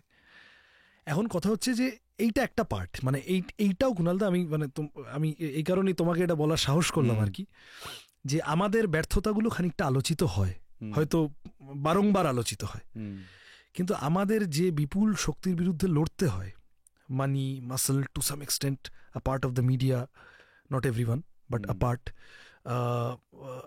এবং আরও ইত্যাদি ইত্যাদি ইত্যাদি বিরাট, সেইটা কিন্তু খানিকটা মাথায় রেখে কমিউনিস্টদের স্কোরশিটটা তৈরি করা দরকার। এক সেকেন্ড হচ্ছে যেটা তখন ওই যে তুমি আমার মাথায় কুটকুট করছে প্রশ্নটা, এটা ঠিক যে আমরা লোকাল আইকনদের, ভারতের সমাজের শিকড়ের মধ্যে যে রস আছে, যে ভাবধারাগুলি আছে, সেগুলো থেকে উপাদান বার করে সেগুলোকে আমাদের রাজনীতির কাজে লাগানোর প্রশ্নে ইদানিং মনোযোগ দিচ্ছি। অতীতে যতটা দরকার ছিল ততটা মনোযোগ আমরা সবসময় দিইনি। কোনো বিক্ষিপ্ত কোনো এফর্ট, নেতাজি তো সেই অর্থে যাই যেটা আদর্শেই থাকুক না কেন, বর্তমানে ফরওয়ার্ড ব্লক তোমাদের সাথে ছিল, কিন্তু সেটাকে বিজেপি ইউজ করেছিল এর আগে ইলেকশনগুলো, তোমরা করোনি। আমি তোমার দলের কথা বলছি না, বাট তোমাদের জোটের কথা বলছি, ঠিক উচিত ছিল ইউজ করা। তুমি নেতাজি তো বটেই, আমি বলছি আরো বাকিরা তো রয়েছেনি, তাদের আমরা ক্ষুদিরামকে, এগুলো আমরা এসএফআই করাকালীন কিছুটা করেছি, কিন্তু আমি বলছি যে consolidated effort on the part of the left, মানে লেফট কি বলবো, লেফট সোশ্যাল ইকোসিস্টেম, আমরা চৈতন্যদেবের কথা আজকে নতুন করে তুলে ধরতে পারি, লালন ফকিরকে তুলে ধরতে পারি, আমাদের একটা এত বড় হেরিটেজ আছে, রবীন্দ্রনাথ, বিদ্যাসাগর, রামমোহন থেকে শুরু করে, আমি কেবল মানে নেতাজির মতো রাজনৈতিক নেতাদের কথা বলছি না, অরাজনৈতিক যারা ছিলেন, মনীষী যারা মনীষী, তারাও তো আসলে আজকে যখন ইম্পেন্ডিং ক্রাইসিসটা আরএসএস এর সাথে লড়াই এবং বিজেপির সাথে লড়াই, যখন দেশের চেহারা পাল্টে দেওয়ার চেষ্টা করছে, তখন আমার সব থেকে বড় হাতিয়ার হতে পারেন রবীন্দ্রনাথ, চৈতন্য, লালন। এই প্রশ্নগুলো আমরা খানিকটা ওভারলুক, তার মানে কি এটাকে ভুল থেকে শেখা, যেটা একটা ভুল, তুমি যদি বলো যে এটা ভুল থেকে শেখা, আমি মেনে নেব, মেনে নিচ্ছ তাহলে, হ্যাঁ, কিন্তু মানে এটা কি বলবো, কি করে বোঝাবো, ভুল থেকে শেখাটা মেনে যেমন নিচ্ছি, ভোটের মধ্যে সাবধানী হচ্ছে না, সাবধানী হচ্ছি না, কিন্তু আমি বলছি যে এই ভুলগুলো যে খুব কনসাস ভুল, তা আচ্ছা, না, তা আমি নয়। এইটা বোঝানোর চেষ্টা করছি তোমাকে যে আমি অমুককে মানবো না, শুনবো না, নেব না। পশ্চিমবঙ্গে বা ভারত জুড়ে আমরা ক্লাস পলিটিক্সের শ্রেণী রাজনীতি, জমিদার বনাম কৃষক, মালিক বনাম শ্রমিক, এই রাজনীতিতে চ্যাম্পিয়ন হতে হতে হতে হতে এত ডাইভার্স, এত কমপ্লিকেটেড একটা দেশে, এটা তো সাকসেস পৃথিবীর অন্য কোনো দেশে তুমি দেখাতে পারবে না। সিস্টেম ওদের, স্ট্রাকচার ওদের, আমাদের একটা লোক সাকসিড করতে করতে করতে করতে আমরা এমন জায়গায় গেলাম যে আমাদের একটা লোক প্রধানমন্ত্রী হওয়ার পর্যায়ে অবধি পৌঁছে গেল। এটা কিন্তু অ্যাচিভমেন্ট। রাইট। কথাটা হচ্ছে যে এবার আমরা সেটাকে নিলাম না, সেটা নিয়ে বিতর্ক, তুমি আরো যা যা প্রশ্ন করলে এই বিতর্কগুলো চলবে, আমি এগুলো কনক্লুড করব না, কারণ মানে এগুলো যা হয় যে সবকিছু একভাবে উত্তর দেওয়া সম্ভব প্রলেপ, মানে এগুলো 10 বছর পরে এই উত্তরটার সাথে আরো কতগুলো লাইন যোগ হতে পারে, তারও 10 বছর পরে এরকম যোগ হতে পারে। কিন্তু অ্যাজ অফ নাও আমি যেটা বলতে পারি তোমাকে, যে তুমি যে ভুলগুলোই আমাকে বললে, একটা তুমি খানিকক্ষণ আগে ওই যেটা বললে যে আমরা স্থানীয় উপাদান, দেশের উপাদান, দেশজ উপাদান, এইটা চীন খুব ভালো করে করে। চীনের কমিউনিস্ট পার্টি এটা প্রথম থেকে খুব ভালো করে মাথায় দিয়ে করেছে, আরও অনেকে অনেক রকমভাবে করেছে, আমাদের এটা থেকে শেখার ছিল। আরেকটা যেটা হলো পরের দিকে আমাদের দুর্বল হওয়াটা ভিজাভি, মানে কি বলবো, ক্লাস পলিটিক্সের প্রশ্নে বড় লোকদের শক্তিশালী হয়ে যাওয়া, আদানি আম্বানিদের শক্তিশালী হওয়া, দেখো টাটা বিল্ডার আগেও ছিল, কিন্তু এই যে নরেন্দ্র মোদীর আমলে ধনী গরিবের ফারাকটা ব্রিটিশ আমলের ভারতের থেকেও বেশি বেড়ে গেছে, এই রিসেন্টলি মিডিয়াতে এসছে রিপোর্টসে। এই চেহারায় ইনিকুয়ালিটিকে কেন্দ্র করে তাহলে এবার গরিব হিন্দু আর গরিব মুসলমানের মধ্যে ঝগড়া লাগাতে হবে যাতে করে এরা এক কাট্টা না হয়, তাহলে এবারে দাঙ্গাবাজি শুরু করো, তাহলে এবারে মন্দির মসজিদ শুরু করো। আমাদের কমা আর এগুলো বাড়াটা সমানুপাতিক হারে হয়েছে। It is now hour task to bring back livelihood issues, রুটি কাপড়া মাকান পানি বিজলি সড়ক কা মুদ্দা, আবার রাজনীতির মূল স্রোতে ফিরিয়ে আনা আমাদের কাজ, সেটাই আমরা করার চেষ্টা করছি। যে আমরা সেকেন্ড ফেজে আসছি, এবার সেকেন্ড ফেজটা এবার পলিটিক্যালি অন্যান্য বিষয়গুলো নিয়েও থাকবে। সেটা হচ্ছে যে তোমরা বা তোমাদের রাজনীতির যা মতাদর্শ, সেখানে ব্যক্তিবিশেষের খুব একটা গুরুত্ব, মানে এটা খাতায় কলমে নেই, ভগবান চর্চাও নেই, কিন্তু অদ্ভুতভাবে দেখা যায় যে কমিউনিস্ট পার্টির নেতারা তারা বাড়িতে হয়তো পূজা অর্চা করেন কিন্তু বাইরে বলেন না। কোথাও অন্তরাত্মার সঙ্গে পার্টির রাজনৈতিক একটা মতাদর্শের ডিফার কিন্তু রয়েছে, যেহেতু তারা ভারতে জন্মেছে। অদ্ভুতভাবে তারা রাশিয়া বা মানে তারা বলসেভিক আন্দোলনও করেনি, তারা চায়নার রাশিয়া চীনেও কমিউনিস্টরা তাদের ঈশ্বরের সাথে কথা বলে। আমাদের তো ঈশ্বর ভাবনাটার বেশি তো, আর আমাদের ভাবনাতে অনেক ধরনের ঈশ্বররা রয়েছেন। কিন্তু আমার এক্ষেত্রে যদি আমি দেখি, তবুও বাম রাজনীতিতে বিশেষ করে বড় মুখ যদি এখনও কেউ নাম করেন, তাহলে জ্যোতিবাবুর নাম সবার আগে আসবে। আগের নামগুলো এখনকার জেনারেশন জানে না। পরে বুদ্ধদেব ভট্টাচার্য, আজকেও তোমাকে নিয়ে যখন কথা হচ্ছে লোকে কিন্তু সৃজন ভট্টাচার্যের নাম বলছে। তুমি অ্যাকসেপ্ট করো কিনা করো ডিফারেন্ট ইস্যু, বাট যেটা ফ্যাক্ট সেটা আমি বলছি যে সৃজন খুব ভালো ক্যান্ডিডেট, এটা কিন্তু লোকে বলছে। ভোট দেবে কিনা দেবে সেটা তারা জানে। তার মানে ব্যক্তিবিশেষের গুরুত্ব আছে, এটা কখনোই অস্বীকার করা যায় না, পার্টির যাই নিয়ম থাকুক না কেন। আজকে জ্যোতিবাবু যতদিন বেঁচে ছিলেন, চোখ বোঝেনি ততদিন পার্টি ছিল। যেদিন চোখ বুঝলেন, অদ্ভুতভাবে কাকতালীয় হলেও পার্টি তার পরের বছরই চলে গেল। এবং বুদ্ধবাবুকেও কিন্তু আজও মানুষ বলেন, সিপিএম যাই হোক মানুষটা খাঁটি ছিল। আজকে এই পডকাস্টে বসে বলছি, একজন যদি এর বিরোধিতা করেন তাহলে হয়তো সেটা 1%ও হবে না। মানুষটা খাঁটি ছিলেন। তাহলে এই ডিফারেন্সটা কেন হচ্ছে, মানে এই জায়গাটা তৈরি হয় কেন? মানে কেউ তো বিজেপিকে বাদ দিয়ে মোদীকে দেখছে না, বা মমতাকে বাদ দিয়ে তৃণমূলকে দেখছে না, কিন্তু তোমাদের ক্ষেত্রে এটা হচ্ছে। ভাই, তার মানে কি কোথাও একটা ডিফারেন্স এই ব্যক্তি এবং রাজনীতির মধ্যে রয়ে গেছে?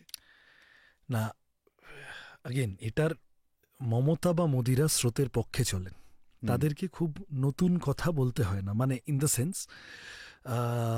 যেমন চলছে চারপাশটা, যেমন চলছে গড়াচ্ছে, পাল্টানোর কথাটা তো কমিউনিস্টরা বলে। আমি জানি না বোঝাতে পারছি কিনা। বিকল্প কথাগুলো কমিউনিস্টদের বলতে হয়। দেখো বস, এই আছে, এখান থেকে আমি পাল্টে এই করতে চাই, আমি সকলের জন্য কাজের অধিকার, সকলের জন্য শিক্ষার অধিকার, সবার স্বাস্থ্যের যদি অধিকার। এই পয়েন্টটা যদি তোমাকে আজকে ধরো চ্যালেঞ্জের মুখে পড়তে হয়, ধরো সায়নী ঘোষ যদি তোমার চ্যালেঞ্জ দেয় যে এই কথাটাই তো বলছো, তুমি বলবে যে মমতা তো সেই সময় ভোট মানে বন্ধ ডাকতো, এখন তো বন্ধ হয় না, কিন্তু মমতা যতই বলুক তিনি তো ডাকতেন, তোমরাও ডেকেছো দিনের পর দিন। আগে তোমার ছোটবেলায় বন্ধ একটা কালচার ছিল, তুমি খুব আনন্দ পেতে কর্মনাশা বন্ধের যখন ওই টিভিতে দেখতে ওরকম একটা বিজ্ঞাপন, একটা মন্তাজ দিয়ে শুরু হতো, তারপরে আলোচনা, ডিবেট। আমরা খুব মজা পেতাম, আজকে বন্ধ, স্কুলে যেতে হবে না। বাট স্টিল সৃজন, আজকে যদি তুমি তোমার যাদবপুরে দেখো, আমি তৃণমূলের সাপোর্টার নই, কিন্তু আমি ফ্যাক্ট তুলে ধরছি। রাস্তাঘাট থেকে শুরু করে ইভেন যদি টালিনালার উপর যে ব্রিজগুলো হয়েছে, গড়িয়া থেকে একেবারে কুদঘাট অবধি, সেখানে কিন্তু গাড়ি যাতায়াত করার মতন ব্রিজ ছিল না। আজকে টানা ব্রিজ হয়েছে ওপরে, ভেতরের কমিউনিকেশনগুলো তৈরি হয়েছে, সেগুলো বাম আমলে ছিল না। রাস্তাঘাট, জল ঢুকছে নতুন, লাইট থেকে শুরু করে পার্ক। এইবার ধরো, এটা আমি বলছি তোমাকে একটা পয়েন্ট দিলাম, এবার তো মানুষকে তোমাকে বোঝাতে হবে যে এর বিরুদ্ধে কেন, এটাকে ছেড়ে দিয়ে আমি কেন ভোট দেবো সিপিএমকে। তাহলে এটা তো প্রশ্ন, এটা তো আমি পাচ্ছি, আমি তো লক্ষ্মীর ভাণ্ডার পাচ্ছি, আমি তো স্বাস্থ্যসাথী পাচ্ছি, তাহলে আমি কেন সিপিএমকে ভোট দিতে দেবো? আমি তো ভালো আছি। আমি দুটোর উত্তর একসাথে দিই। Sure sure. এক হচ্ছে যে আমাকে, আমি আগের যে প্রশ্নটা তুমি করলে আর কি, আমি মানে ওটা একটু কমপ্লিট করে এটাই আসছি। বিকল্প কথা বলার দায় আমার তৃণমূল বা বিজেপির কম, কারণ তারা স্টেটাস কোর পক্ষে। ফলত আমার কথার, আমার পার্টির কথার আর কি, আমার মানে তো আমি না, আমার পার্টির কথার পলিটিক্যাল কন্টেন্টের ওপরে আমাদের স্ট্রেস বেশি অনেক, রাদার দ্যান দ্য মুখ। মুখ কোনো একজন তৈরি হয়ে গেলে এক বা একাধিক তাদের মাধ্যমে, যাদের সাথে মানুষ কানেক্ট করতে পারে, তাদের মাধ্যমে কথাটা বলানোটা সহজ হয়। আমার পলিটিক্যাল কথাটা বলাটা সহজ হয়। আমি মানে all I want to সেইজ, Mamata ব্যানার্জির রাজনীতি কি তুমি খুব ভালো বলতে পারবেন আমাকে গুছিয়ে, কেউ বলতে পারবে না, উনি নিজেও সম্ভবত বলতে পারবেন না। উনি কোন মতাদর্শে আছেন বিশ্বাসী। মমতা ব্যানার্জির মুখের উপরে চলছে, কিছু মানুষ বিশ্বাস করেন, ভরসা করেন, একটা মাস কানেক্ট তৈরি হয়ে গিয়েছে এত বছরে, চলছে, যতদিন চলছে। জ্যোতি বসু কিন্তু বা বুদ্ধদেব ভট্টাচার্যর মুখ কিন্তু রাজনীতি বিবর্জিত নয়। জ্যোতি বসুর মুখ টুটকু রইল, আর তার কথাগুলো মানে তার রাজনীতিটাকে বাদ দিয়ে তার মুখটা, এইটা জ্যোতি বসু। ক্যারিশমা তো ছিল, ক্যারিশমা অবশ্যই ছিল। আমি ওটাই বলছি যে যেহেতু তুমি ওটা জিজ্ঞাসা করলে আমাকে, মুখ দরকার হয়, কিন্তু মুখ ডিভয়েড অফ পলিটিক্স সেটা ডানপন্থী রাজনীতিতে চলে। মোটামুটি ফিল্ম স্টারকে দেখে, যেমন আমরা অনেকে, হয়তো তুমি, আমিও কারুর অন্ধভক্ত, সিনেমার কন্টেন্ট কি হলো দেখার দরকার নেই, ফার্স্ট ডে ফার্স্ট শো দেখতে চলে যাই। তা ডানপন্থী রাজনীতিতে এইরকম সুপারস্টার, মেগাস্টার, পলিটিশিয়ান দিয়ে চলে। কিন্তু বাম রাজনীতিতে মুখ তৈরি হলেও সেই মুখ কি কন্টেন্ট বলছেন, কারণ এটা এক এবং একমাত্র কমিউনিস্ট পার্টির দায় কতগুলো অল্টারনেটিভ কথা ফ্লোট করানো সোসাইটিতে। ফলত মানে টু আনসার ইউর কোয়েশ্চেন, যে মুখ হলে খুব ভালো হয়, আমাদের মুখটা দরকার, কিন্তু সেটা মুখকে তুলে ধরার জন্য নয়, সেটা ব্র্যান্ড তুলে ধরার জন্য নয়, সেটা ওই বিকল্প কথাগুলোকে পৌঁছে দেওয়ার জন্য বেশি দরকার। সেকেন্ডলি, তুমি যে কথাগুলো বললে, পরের প্রশ্নটা আমি মানে সরি, আমি তোমাকে একদমই ঠিকঠাক, সেটা হচ্ছে যে ঠিকই কোথাও 2-3টে এরকম ছোট খালের ওপর ব্রিজ এইসব হতে পারে, কিন্তু মোটামুটি 14 বছর তৃণমূল ক্ষমতায় আছে, 13 বছর, তা সত্ত্বেও আমি তোমায় দায়িত্ব নিয়ে বলতে পারি, যাদবপুর লোকসভার যে কোনো র্যান্ডাম জায়গায় তুমি আর আমি দাঁড়াবো, ওপরের আকাশটার দায়িত্ব নিতে পারবো না। ওই আকাশটা বাদ দিয়ে নিচের রাস্তাটা, সামনে তোমার চোখ যতদূর যায়, পিছনে যতদূর যায়, ডান দিকে যতদূর যায়, বাঁ দিকে যতদূর যায়, যা দেখবে তার 90% সিপিএম এর বানানো। ফলত যাদবপুর সিপিএম হাতে করে তৈরি করেছে। তারপরে 12-13 বছরে মানে উন্নয়নের সরকারে আছে, স্বাভাবিক নিয়মে টাকা স্যাংশন হচ্ছে, পিডাব্লিউডি আছে, অন্য এই কাউন্সিলররা আছে, এরা এইসব আছে, মিউনিসিপ্যালিটি, পঞ্চায়েত আছে, ওরকম হয়েছে রাস্তা। কিন্তু নগরায়নের কথা বলছে, সৌন্দর্যনের কথা বলছে। তুমি আমাকে বলো, কলকাতা একমাত্র শহর দেশের 4-5টা মেট্রো সিটির মধ্যে যার সবুজ কমে গিয়েছে, এই যে পরিমাণ গরমটা পড়লো, আমি বলছি না যে এটার জন্য, কিন্তু যেভাবে পুকুর ভরাট, মাঠ ভরাট, গাছ কাটা, এর কোনো এফেক্ট নেই। পরিবেশ প্রকৃতিকে বজায় রেখে কলকাতায় সৌন্দর্যায়ন হয়েছে। কতগুলো আখাম্বা মূর্তি দাঁড় করিয়ে দিলে হলো, 2টা পা দিয়ে তার উপরে একটা কি বল ফল ওই রকম একটা করে দিলে হলো। সৌন্দর্যায়ন হয়েছে মানে শানুলাহিড়ির স্কাল্পচার, সেটাকে ভেঙে একটা ওই বিশ্ব বসিয়ে দিয়েছে পরম আইল্যান্ডে, এখানে ওখানে সেখানে। ফলত আমার কথা হচ্ছে যে প্রথমত এই সৌন্দর্যায়ন, এটা তো সাবজেক্টিভ, কোনটা সৌন্দর্য কোনটা নয়। অনেক যেটা মানে তৃণমূলের বক্তব্য যে কলকাতায় আগের তুলনায় যানজট কম, ট্রাফিকিং অনেক বেটার, ইলেকট্রিসিটি এখন আগের থেকে আচ্ছা, যে কলকাতায় তুমি আমাকে বলো, কলকাতায় তৃণমূল আমলে মা ফ্লাইওভার কিন্তু সিপিএম এর স্যাংশন করে যাওয়া এবং সিপিএম এর প্ল্যানিং করে যাওয়া, মোহাম্মদ সেলিমরা যুক্ত ছিলেন। তুমি আমাকে বলো, তৃণমূলের আমলে কলকাতা শহরে সিগনিফিকেন্ট 3টে ফ্লাইওভার আমাকে তুমি বলো যা কলকাতার জ্যাম কমাতে সাহায্য করেছে। আমার নির্দিষ্ট প্রশ্ন দেখো, তৃণমূলের সময় গর্জনটা, ওই যে বিজ্ঞাপন দিয়েছে, গর্জনের পিছনে প্রচুর পয়সা খরচ হয়েছে। এই যে তুমি সামাজিক প্রকল্পগুলো বললে, এটা তো অনেকে আমাদের বলেন যে সোশ্যাল ওয়েলফেয়ার স্কিম, এবং তৃণমূল এটা প্রচার করে যে আমাদের ভোট না দিলে এগুলো বন্ধ হয়ে যাবে। ফলত আমি যখন প্রচারে বেরোচ্ছি, মানুষ আমাকে জিজ্ঞাসা করছেন যে সত্যি কি এইসব ভান্ডার টান্ডার বন্ধ হয়ে যাবে? আমি বলছি যে দেখেন, বেকার ভাতা, বার্ধক্য ভাতা, বাচ্চাদের সাইকেল দেওয়া, 2 টাকা কেজি ধরে চাল, এই সব তো বুদ্ধবাবুর সময় ছিল। আবার কোনোদিন আমরা সুযোগ পেলে আবার হবে।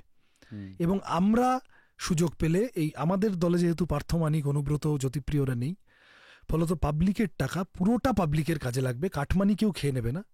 ফলত আজকে যিনি 1000 পাচ্ছেন, তিনি কালকে সিপিএম এলে 2000 পেতেও পারেন, এটা নিয়ে খুব সংশয় নেই, হতেই পারে। আমার কথা হচ্ছে যে এই প্রকল্পগুলি তৃণমূল পোজ করছে যে অ্যাজ ইফ এগুলো ওদের পৈতৃক সম্পত্তি, কালীঘাটের গাছে লাগানো টাকা টুপটাপ ঝরে পড়ছে। তা তো নয়, তোমার আমার টাকা, পাবলিকের টাকা। এই পাবলিকের টাকা একটা বড় অংশ দুর্নীতিতে চলে গেছে, চলে যাচ্ছে। ও মানে এটা খালি চোখে দেখে বোঝা যাচ্ছে। ইডি সিবিআই বুঝতে পারছে না তৃণমূলের সাথে বিজেপির মাথাদের কি বোঝাপড়া, কিন্তু মানুষ এটা জানে, বোঝে। যে লোক তৃণমূলকে ভোট দেয় সেও জানে যে তৃণমূল চোর। তৃণমূলের নেতারা, আমি সমর্থক কর্মী সব বলছি না, কিন্তু এবং এইটাই তো ন্যারেটিভ যে তৃণমূল চুরি করেছে তো কি হয়েছে, তৃণমূল তো কিছু আমাকে দিয়েছে তাই আমি তৃণমূলকে ভোট দেবো। তৃণমূল সমর্থকরা এইটাই তো বলতে, এটা অনেক ক্ষেত্রে অনেকেই বলছে যে সিপিএম এর সময় আমলাশোল ঘটেছে, সেই ছবি, এটা নিয়ে অনেক বিতর্ক থাকতে পারে। সেই বিজ্ঞাপন আমরা দেখেছি, সেটা নিয়ে আজকেও বলা হয়। আমি আগেরটা জাস্ট একটা লাইন শেষ করে দিই।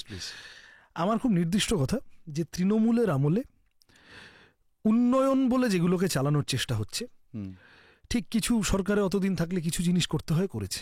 কিন্তু এই উন্নয়নগুলোর মানে এটা সিরিয়াস আলোচনা তুমি অবতারণা করলে বলে আমি বললাম, এগুলোর কিন্তু বিভিন্ন হিসাব, বিভিন্ন সমীক্ষা, বিভিন্ন তথ্য যারা এগুলো নিয়ে কাজ করেন তারাই বার করছেন যে এই তথাকথিত উন্নয়নগুলোর কিন্তু অনেক লুপহোল দেখা দিচ্ছে।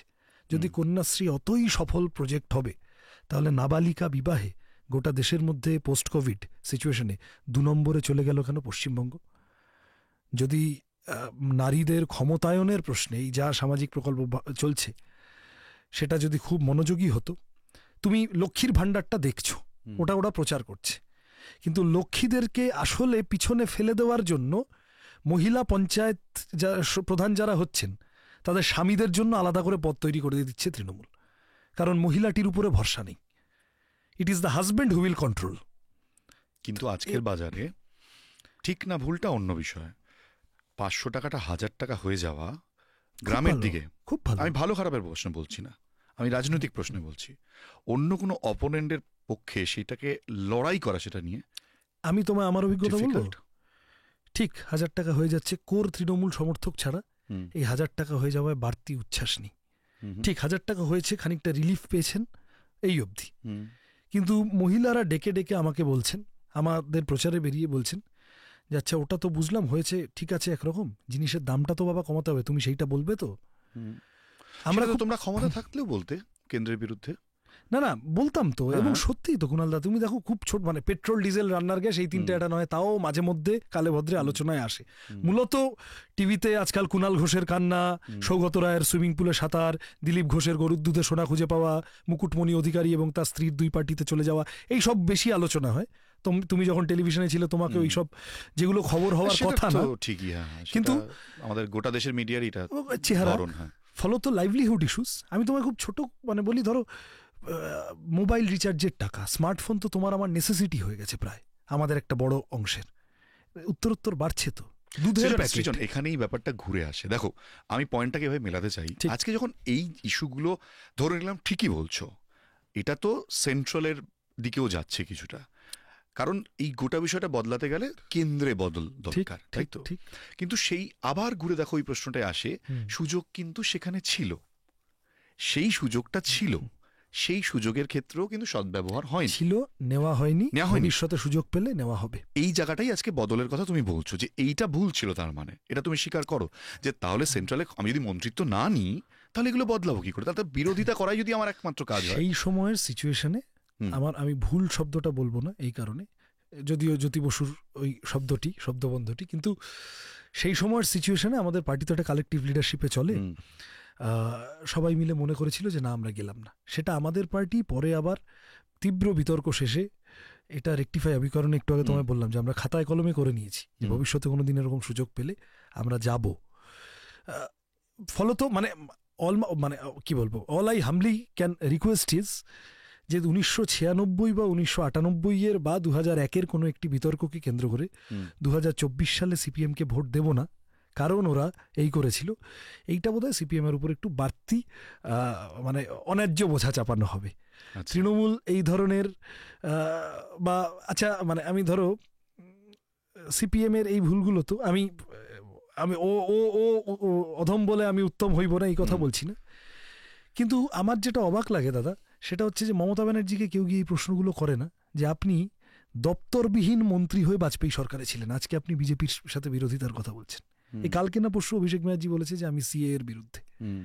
আমি অর্থাৎ রাজনীতি তো সম্ভাবনার খেলা, রাজনীতিতে তুমি যে কথাটা একটু আগে নিজে বললে যে পরিবেশ অনুযায়ী কতগুলো ডিসিশন নিতে হয়, সিচুয়েশন অনুযায়ী, পরিস্থিতি প্রেক্ষাপট। সিপিআইএম কে 96 খানিকটা প্রিজনার অফ পাস্ট করে রাখা, 96 বা 93 বা 86 বা 76 তুমি যে ভুলগুলো করেছিলে, এই ধরনের ভুল রাজনীতিতে হয়। এটা বিজেপি করে, কংগ্রেস করে, তৃণমূল করে, অন্য যে কেউ করে, তাদের অন্তত এই অনেস্টিটুকুও নেই যে তারা এই ভুলটা স্বীকার করে। আমাদের নেতারা তো অন্তত সামনে এসে বলেন যে এটা আমাদের ভুল হয়েছে। এই কাজটা এখানে একটা বড় পয়েন্ট, আবারও এটা লোকসভা, মাথায় রেখো, মানুষ কিন্তু অনেকভাবে ভাবেন, মানুষ বোকা নয়। আজকে বিজেপি আর তৃণমূল, তোমরা সবসময় বলো যে এইটা বেশি হাইলাইটেড হচ্ছে বিশেষ করে মিডিয়াতে। আজকে যদি আমরা দেখি কংগ্রেস এবং সিপিএম বাকি রইল, তাই তো, লেফট।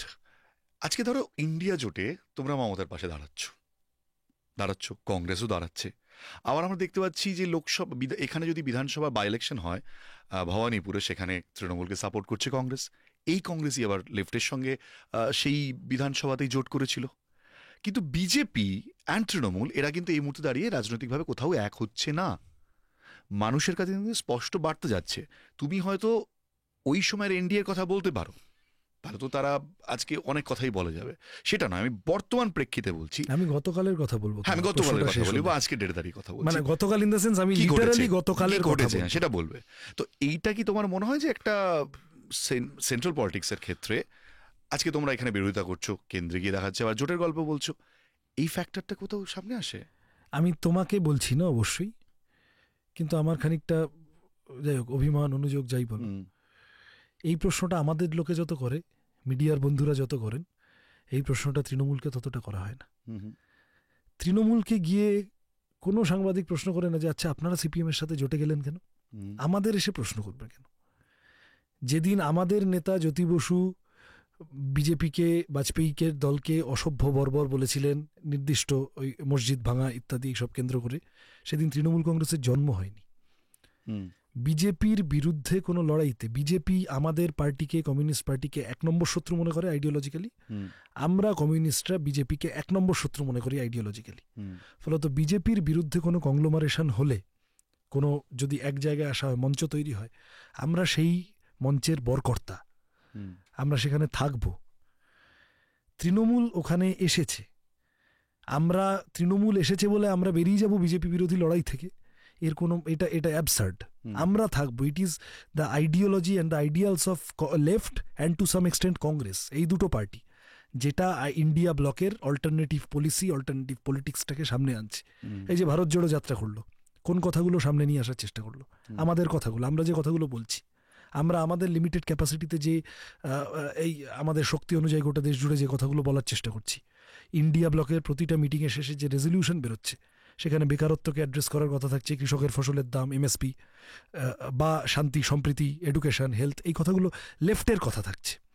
ফলত আমার কাজ ওই ব্লকে গিয়ে আমাদের রাজনীতি অনুযায়ী প্রো পিপল পলিসির দিকে ওই ব্লকটাকে শিফট করানো, ওই ব্লককে ইনফ্লুয়েন্স করানো, ইভেন বড় লোকের পার্টিগুলোকেও, ইভেন অন্য যে দক্ষিণপন্থী দলগুলো ওখানে গিয়ে জমেছে, বামপন্থী দল তো কম তুলনায়, বাকিটা দক্ষিণপন্থী দলই, তাদেরকেও ইনফ্লুয়েন্স করানো যে বিজেপির অল্টারনেটিভ ন্যারেটিভটা বামপন্থীদের কথা অনুযায়ী, বামপন্থীদের রাজনীতি অনুযায়ী হবে। ফলত আমার ওখান থেকে সরে আসার কোনো গল্পই নেই। কিন্তু তার মনে হয় না তোমাদের দায়টা অনেকটা বেশি, কারণ গতবারও তোমরা বিধানসভার ক্ষেত্রে দেখেছো আইএসএফ এর দায় তোমাদের নিতে হয়েছে। মানে আমি এইটা শেষ করে নিই, করে তৃণমূল ওখানে গেছে, আমার এটা মানে এটা তো এবার একটু অ্যাগ্রেসিভলি বলা দরকার। যেদিন প্রথম তৃণমূল গেল সেই দিনই আমাদের নেতারা বলেছিলেন, সেলিম দা আমার মনে আছে আলিমুদ্দিনের প্রেসমিট করে বলেছিলেন যে চিন্তা করো না, তৃণমূল বেশি দিন থাকবে না। তৃণমূল, তুমি বললে যে তৃণমূল আর বিজেপি অ্যাট লগর হেডস, আমরা বা কংগ্রেস এখানে ওখানে একটু এইসব করে যাচ্ছি এর সাথে ওর সাথে, কিন্তু ওইটা স্ট্যাটিক যে তৃণমূল আর বিজেপি। আমি এই বেসিক জায়গাটায় তোমার সাথে ডিফার করব। অরবিন্দ কেজরিওয়াল অ্যারেস্ট হয়ে যায় ঘর থেকে, হেমন্ত সোরেন ঝাড়খণ্ডের সিএম অ্যারেস্ট হয়ে যায় ঘর থেকে। তুমি আমাকে বলো তো, এত প্রমাণ থাকা সত্ত্বেও, এত আলোচনা হওয়া সত্ত্বেও, এত চর্চা হওয়া সত্ত্বেও হাজরা মোড় ক্রস করলে ইডি, সিবিআই, এনআইএ সব কেন ভালুক থেকে শামুক হয়েছে? আমাকে বলো তো যে তুমি বিজেপির ডায়মন্ড হারবারে প্রার্থী দেওয়াটা দেখেছো নিশ্চয়, অতদিন অত আওয়াজ করে তারপরে ঝুলিয়ে ফাইনালি কি প্রার্থী দিয়েছে? ওটা সেটিং না? অভিষেক ব্যানার্জি গতকাল বলেছেন, আমি যে কারণে তোমায় বললাম গতকালের কথা বলবো, সব ছেড়ে দাও, ওই 98তে বাজপেয়ীর দপ্তরে মন্ত্রী ছিলেন ছেড়ে দাও, গতকাল না গত পরশু বলেছেন যে আমি সিএ সাপোর্ট করব, আমরা সিএ এর সাপোর্টে থাকবো, প্রোভাইডেড 1 2 3 2-1টা কথা যেগুলোর কোনো মানে নেই। যেদিন সিএএ, যে আইন হলে তুমিও যাদবপুরের ভোটার, আমিও যাদবপুরের ভোটার, সংখ্যালঘু সংখ্যাগুরু নির্বিশেষে, সংখ্যালঘুদের থেকে তুলনায় বেশি সংখ্যাগুরুরা হিন্দু উদ্বাস্তু মানুষ, ওপার থেকে আসা যাদবপুর, যাদের বিরাট কলোনি বেল্ট, তাদেরকে এখন যদি বলা হয় যে তুমি জমির কাগজ, বাবা মার জন্মের কাগজ এইসব নিয়ে এসো, কে কোথায় পাবে? যদি বলা হয় তুমি ওই দেশ থেকে 70 বছর আগে পালিয়ে এসছো, তুমি যে ধর্মীয় কারণে পালিয়ে এসছো তার প্রমাণপত্র নিয়ে এসো, কে নিয়ে আসবে? তাহলে বিপদে পড়ে যাবে হিন্দুরাও বড় আকারে। এটা হিন্দু মুসলমানের কেস না, গরিব মধ্যবিত্ত মানুষ, তুমি আমি বিপদে পড়ে যেতে পারি। যাদবপুরের এমপি যেদিন 10th ডিসেম্বর 2019 পার্লামেন্টে সিএএ প্লেস করলো বিজেপি, সিপিএম এর লোক কম, লেফটের লোক কম, কিন্তু সবকটা লোক গিয়ে সিএ এর বিরুদ্ধে ভোট দিয়ে এসেছিল, কারণ they were committed to the cause of their people, যে এইভাবে নাগরিকত্ব বলে এতদিন পরে মানুষকে বিপদে ফেলে দেওয়া যাবে না কাগজে। যাদবপুরের তৃণমূলের এমপি মিমি চক্রবর্তী সহ তৃণমূলের 8 জন এমপি সেদিন অনুপস্থিত ছিলেন। That indirectly help BJP. Saugata Roy এইবারও ভোটে দাঁড়িয়েছেন। ওই যে নারদের ঘুষের ভিডিও, এথিক্স কমিটিতে কেস খেয়ে যাওয়া উচিত, তো সাংসদ পদ বাতিল হয়ে যাওয়া উচিত, তো এথিক্স কমিটির মাথায় লালকৃষ্ণ আদবানি, আজ অব্দি সৌগত রায়ের কিছু হতে দেখেছো? ফলত আমার কথা হচ্ছে যে এইটা একটা ট্যাসিট আন্ডারস্ট্যান্ডিং। কিন্তু বিজেপিতে বলছে তোমাদের ওপেন সেটিং রয়েছে, সেটা তো সবাই দেখতে পাচ্ছে। কোথাও আমাদের কোনো সেটিং এর প্রশ্ন নেই, আমরা ওখানে গিয়েছি, আমরা এই বোঝাপড়া নিয়ে গিয়েছি যে হ্যাঁ তৃণমূল বসবে, 4টে চেয়ার পরে বসবে, আসবে, কিন্তু তৃণমূল ট্রয়ের ঘোড়া, ট্রোজান হর্স, তৃণমূল এই জোটে খোচর হিসেবে ঢুকেছে, ইনফরমার হিসেবে ঢুকেছে। ওর কাজ হচ্ছে এখানে এসে ঘেঁটে দেওয়া, কংগ্রেসকে গালি দেওয়া, সিপিএমকে গালি দেওয়া, একে গালি দেওয়া, ওকে গালি দেওয়া। তুমি দেখো মমতা ব্যানার্জি কিছুদিন আগে পাবলিক মিটিংয়ে বলেছেন যে আমি আর ইন্ডিয়াতে যাব না, ওখানে সিপিএম সব কন্ট্রোল করে, আমি আর খেলবো না ওখানে, বলে বেরিয়ে এসছেন। গত বেশ কিছুদিন মমতা ব্যানার্জির মুখে ইন্ডিয়া ছিল না, এখানে বসে তো কি সব বিজেন্ডিয়া ফিজেন্ডিয়া বলছিলেন। গত প্যাঁচে পড়ছেন বুঝে গতকাল আবার একটু ইন্ডিয়া ব্লক এইসব বলতে শুরু করেছেন। She is the most unreliable ally when you are fighting against BJP. পাঁচিলে বসে থাকা দল দিয়ে দাঙ্গাবাজের বিরুদ্ধে লড়াই হয় না। আমার কথা হচ্ছে যে এই কারণে আমি যে কারণে একটু অভিমান বললাম, যে তৃণমূলের যে কোনো একটা পাড়ার নেতাকে গিয়ে জিজ্ঞাসা করো না যে হ্যাঁ গো তোমরা কি সিপিএম এর সাথে জোট করছো, তার উত্তরটা শোনো, তার সাথে আমার উত্তরটা মেলাও। আমরা পরিষ্কার যে আমরা তৃণমূলের সাথে কোনো রকম বোঝাপড়ায় নেই, আমরা বিজেপিকে হারানোর জন্য গেছি, ওই মিটিংয়ে বিজেপি কাউকে কাউকে পাঠিয়েছে, ওখানে গিয়ে ঢুকে বসে থাকতো, কি হয় দেখ। তাদের মধ্যে একটা পার্টি হলো তৃণমূল, তৃণমূলে গিয়ে 4টে চেয়ার পরে বসে। আজকাল আর মমতা ব্যানার্জি ইন্ডিয়ার মিটিংয়ে যান না, ডেরেক ওব্রায়েনকে পাঠান। CA for not for us, যারা এখানে নাগরিকত্ব চায়, দীর্ঘদিন ধরে রয়েছে, তাদের নাগরিকত্ব সমস্যা রয়েছে, এটা করে দাও। হ্যাঁ, এটার জন্য সিএ। বাট প্রবলেমটা হচ্ছে এনআরসি নিয়ে। এনআরসি এখানে ওঠেও নি প্রসঙ্গটা, কিন্তু বিষয়টা কি, সিএতে অ্যাপ্লাই কজন করেছে? This is the big question. এটাই বড় প্রশ্ন, যে কেন করলো না। দেখো এখানে একটা বড় প্রশ্ন যেটা ওঠে যে ভাই তুমি আইএসএফ এর দায় কেন নিচ্ছ? আমি যেটা বলছিলাম গতবার লোকসভার ক্ষেত্রে 2টো মাত্র কংগ্রেস, একটা আইএসএফ। আজকে প্রশ্নটা হচ্ছে যে এই বিধানসভার রেজাল্ট, এক্ষেত্রে যদি তার একটা প্রশ্ন ওঠে যে কংগ্রেস কিন্তু সিপিএমকে ভোট দেবে না, সিপিএম উল্টে কংগ্রেসের প্রার্থীদের ভোট দিচ্ছে, সিপিএম নিজের ভোটটা খুইয়ে ফেলছে। ইভেন আমরা দেখতে পাচ্ছি যে আইএসএফ এর বহু ভুল, সেগুলোর দায় সিপিএমকে নিতে হচ্ছে, ধর্মীয় বিভিন্ন কমেন্ট। আজকে কি কোথাও এটা মনে হয়েছে যে আমরা দেখলাম আইএসএফ এর কিছু কমেন্টের পর জিনিসগুলোতে একটু মানে হানিমুন পিরিয়ডটা শেষ হয়ে গেছে আলটিমেটলি? না, এই লোকসভায় তো ওদের নেতারা একসাথে আসতে রাজি হলো না, সেটা আমরা হাত বাড়িয়েই রেখেছিলাম। কিন্তু দেখো, আমার কথাটা হচ্ছে যে কংগ্রেস বলো, আইএসএফ বলো, অন্য কোনো দল বলো, ফান্ডামেন্টাল ডিফারেন্স তো কিছু আছে। এবং বিশেষত কংগ্রেসের সাথে আমাদের রাজ্যে যে বিরাট লড়াইয়ের ইতিহাস কংগ্রেসের দিক থেকেও, তৃণমূলটা তো কংগ্রেসেরই ব্রেকঅ্যাওয়ে। কথাটা হচ্ছে যে তৃণমূল প্রথমে এবং তারপরে বিজেপি আমাদের রাজ্যের বা আমাদের দেশের মানুষের সামনে এমন কতগুলো থ্রেট হয়ে দাঁড়ালো এবং এমন একটা পলিটিক্যাল বাইনারি আমাদের রাজ্যের ক্ষেত্রে তৈরি করলো, যেখানে কোনো অন্য কথা খুব সামনে আসা প্র্যাকটিক্যালি অসম্ভব হয়ে গেল। আওয়ার আইডিয়া ওয়াজ যে আমরা একটা পপুলার অ্যালায়েন্স করব, অ্যালায়েন্স ইন দ্য সেন্স যে সেটা মানুষের কালমিনেশন। যারা যারা মনে করছো, আক্রান্ত মানুষ যারা মনে করছো যে তারা নিঃশ্বাস নিতে পারছো না এই তৃণমূল বিজেপি বাইনারির মধ্যে, তারা সব একসাথে এসো। এটা করতে গিয়ে এটা কিন্তু শুধু পলিটিক্যাল পার্টিদের অ্যালায়েন্সের প্রশ্ন না, মানে এটা একটা, আমি যা বলতে চাইছি, এটা একটা সামাজিক জোটের প্রশ্ন। ক্লাব, সাংস্কৃতিক সংগঠন, ব্যক্তি, বুদ্ধিজীবী, কোনো কোনো ক্ষেত্রে মিডিয়া, আরও সমাজের বিভিন্ন অংশে থাকা মানুষজন, এবং অবশ্যই ইলেকটোরাল পলিটিক্সে অপারেট করে যে পলিটিক্যাল পার্টিগুলো, তারা সবাই মিলে একটা পারসেপশন তৈরি করতে হবে যে দেয়ার ইজ আ স্পেস, একটা পরিসর আছে পশ্চিমবঙ্গের রাজনীতিতে যেখানে তুমি তৃণমূল বিজেপির বাইরে ওই বাইনারিতে যে কথাগুলো আসছে না, সেই কথাগুলো তুমি যাতে বলতে পারো। এটা আমাদের কাছে খুব অস্বাভাবিক নয়, কারণ আমরা সিপিএম আমলে বড় হয়েছি। জিনিসপত্রের দাম বলো বা চাকরি বা কারখানা, কৃষি, শিল্প, এগুলো নিয়ে দিনের পর দিন বিতর্ক হওয়া, আমরা এগুলো দেখে বড় হয়েছি। কিন্তু কুণালদা, তুমি বলো, তুমিও দীর্ঘদিন বা এখনও তুমি তোমার মতো করে, আমি বলবো সাংবাদিকতাই করো, অনুসন্ধিৎসু মন নিয়েই তুমি কাজ করো। তুমি বলো তো সত্যি, তুমি শেষ কবে প্রাইম টাইমে ভারতে বেকারদের অবস্থা, বেকারত্বের পার্সেন্টেজ এবং সেটা থেকে কি করা উচিত সেটাকে আপলিফ্ট করার জন্য এই নিয়ে আলোচনা হতে দেখেছো কোনো চ্যানেলে? না, সেটা ইন ডিটেইল এভাবে। তার মানে আমাদের রাজ্যে 8,000 স্কুল বন্ধ হয়ে গেল। আমি বলে বলে, আমার সাংবাদিকদের মধ্যে আমার অনেক বন্ধু বান্ধব আছেন, তাদেরকেও অনেক ইনফরমালি গল্পে আড্ডায় বলে বলে তারা আমাদের বলতেন যে ভাই সবই বুঝতে পারছি, কিন্তু চ্যানেল এটা নেবে না। খবরের কাগজে যখন বলতাম যে এইটা তোমরা একটু ইস্যু করো, 8,000 স্কুল বন্ধ হয়ে গেল, 4 লক্ষ মাধ্যমিক পরীক্ষার্থী কমে গেল, এটার থেকে কি সৌগত রায়ের ওই সুইমিং পুলে কাতলা মাছের মতো সাঁতার কাটাটা বেশি গুরুত্বপূর্ণ? তখন তারা বললে, ফলত মানে তাদের পরিষ্কার উত্তর ছিল যে দেখো ঠিকই এটা একটা ইম্পর্টেন্ট ইস্যু, কিন্তু until and unless it is something phenomenal, এটা যখন একটা ধামাকা না হলে আমি এটাকে খবর হিসেবে, অর্থাৎ মানুষের প্রত্যেক দিনের রুজি রোজগারের গুরুত্বপূর্ণ সমস্যাগুলো, লাইভলিহুড ইস্যুগুলো আস্তে আস্তে আস্তে আস্তে বাদ হয়ে যাচ্ছে এই বাইনারিটার পাল্লায় পড়ে। এটা কেবল তৃণমূল বিজেপির বাইনারির সাথে সাথে যে সামগ্রিকভাবে, আমি অবক্ষয় শব্দটা ব্যবহার করব না, কিন্তু কতগুলো বদল তো এসেছে সোসাইটিতে, কতগুলো বদল। ঠিক সিপিএমের সময় দুষ্কৃতীরা ছিল, সরকারি দলের আশেপাশে ঘুরঘুর করত, কিন্তু শাহজাহান, শিবু, উত্তম তৈরি হয়ে যাওয়া বা যে এক্সটেন্টে সন্দেশখালী আজকে এইভাবে সামনে আসছে একটার পর একটা ঘটনা, ফলত আমি সন্দেশখালী একটা উদাহরণস্বরূপ বললাম, এই ধরনের অনেক। এই তৃতীয় পরিসরটা তৈরি করা জরুরি। এইখানেই আমরা কংগ্রেসকে আহ্বান করেছি বা কংগ্রেসও আমাদের সাথে এসেছে।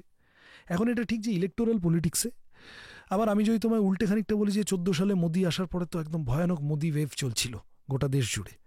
ওই বাম কংগ্রেস জোট 16 সালে টেম্পোরারিলি বিজেপিকে পশ্চিমবঙ্গে সিরিয়াস ফোর্স হয়ে ওঠা থেকে আটকে দিল, যেটা তারপরে ধরে রাখা গেল না। আলটিমেটলি ইভেনচুয়ালি আমাদেরও নিজেদের মধ্যে বিভিন্ন বিতর্ক ইত্যাদি ইত্যাদি করে 19 সালে হলো, 19 অনওয়ার্ডস এখনও খানিকটা হয়ে আছে। কিন্তু এটা ঠিক সিপিএম কংগ্রেসের অ্যারিথমেটিক নয়।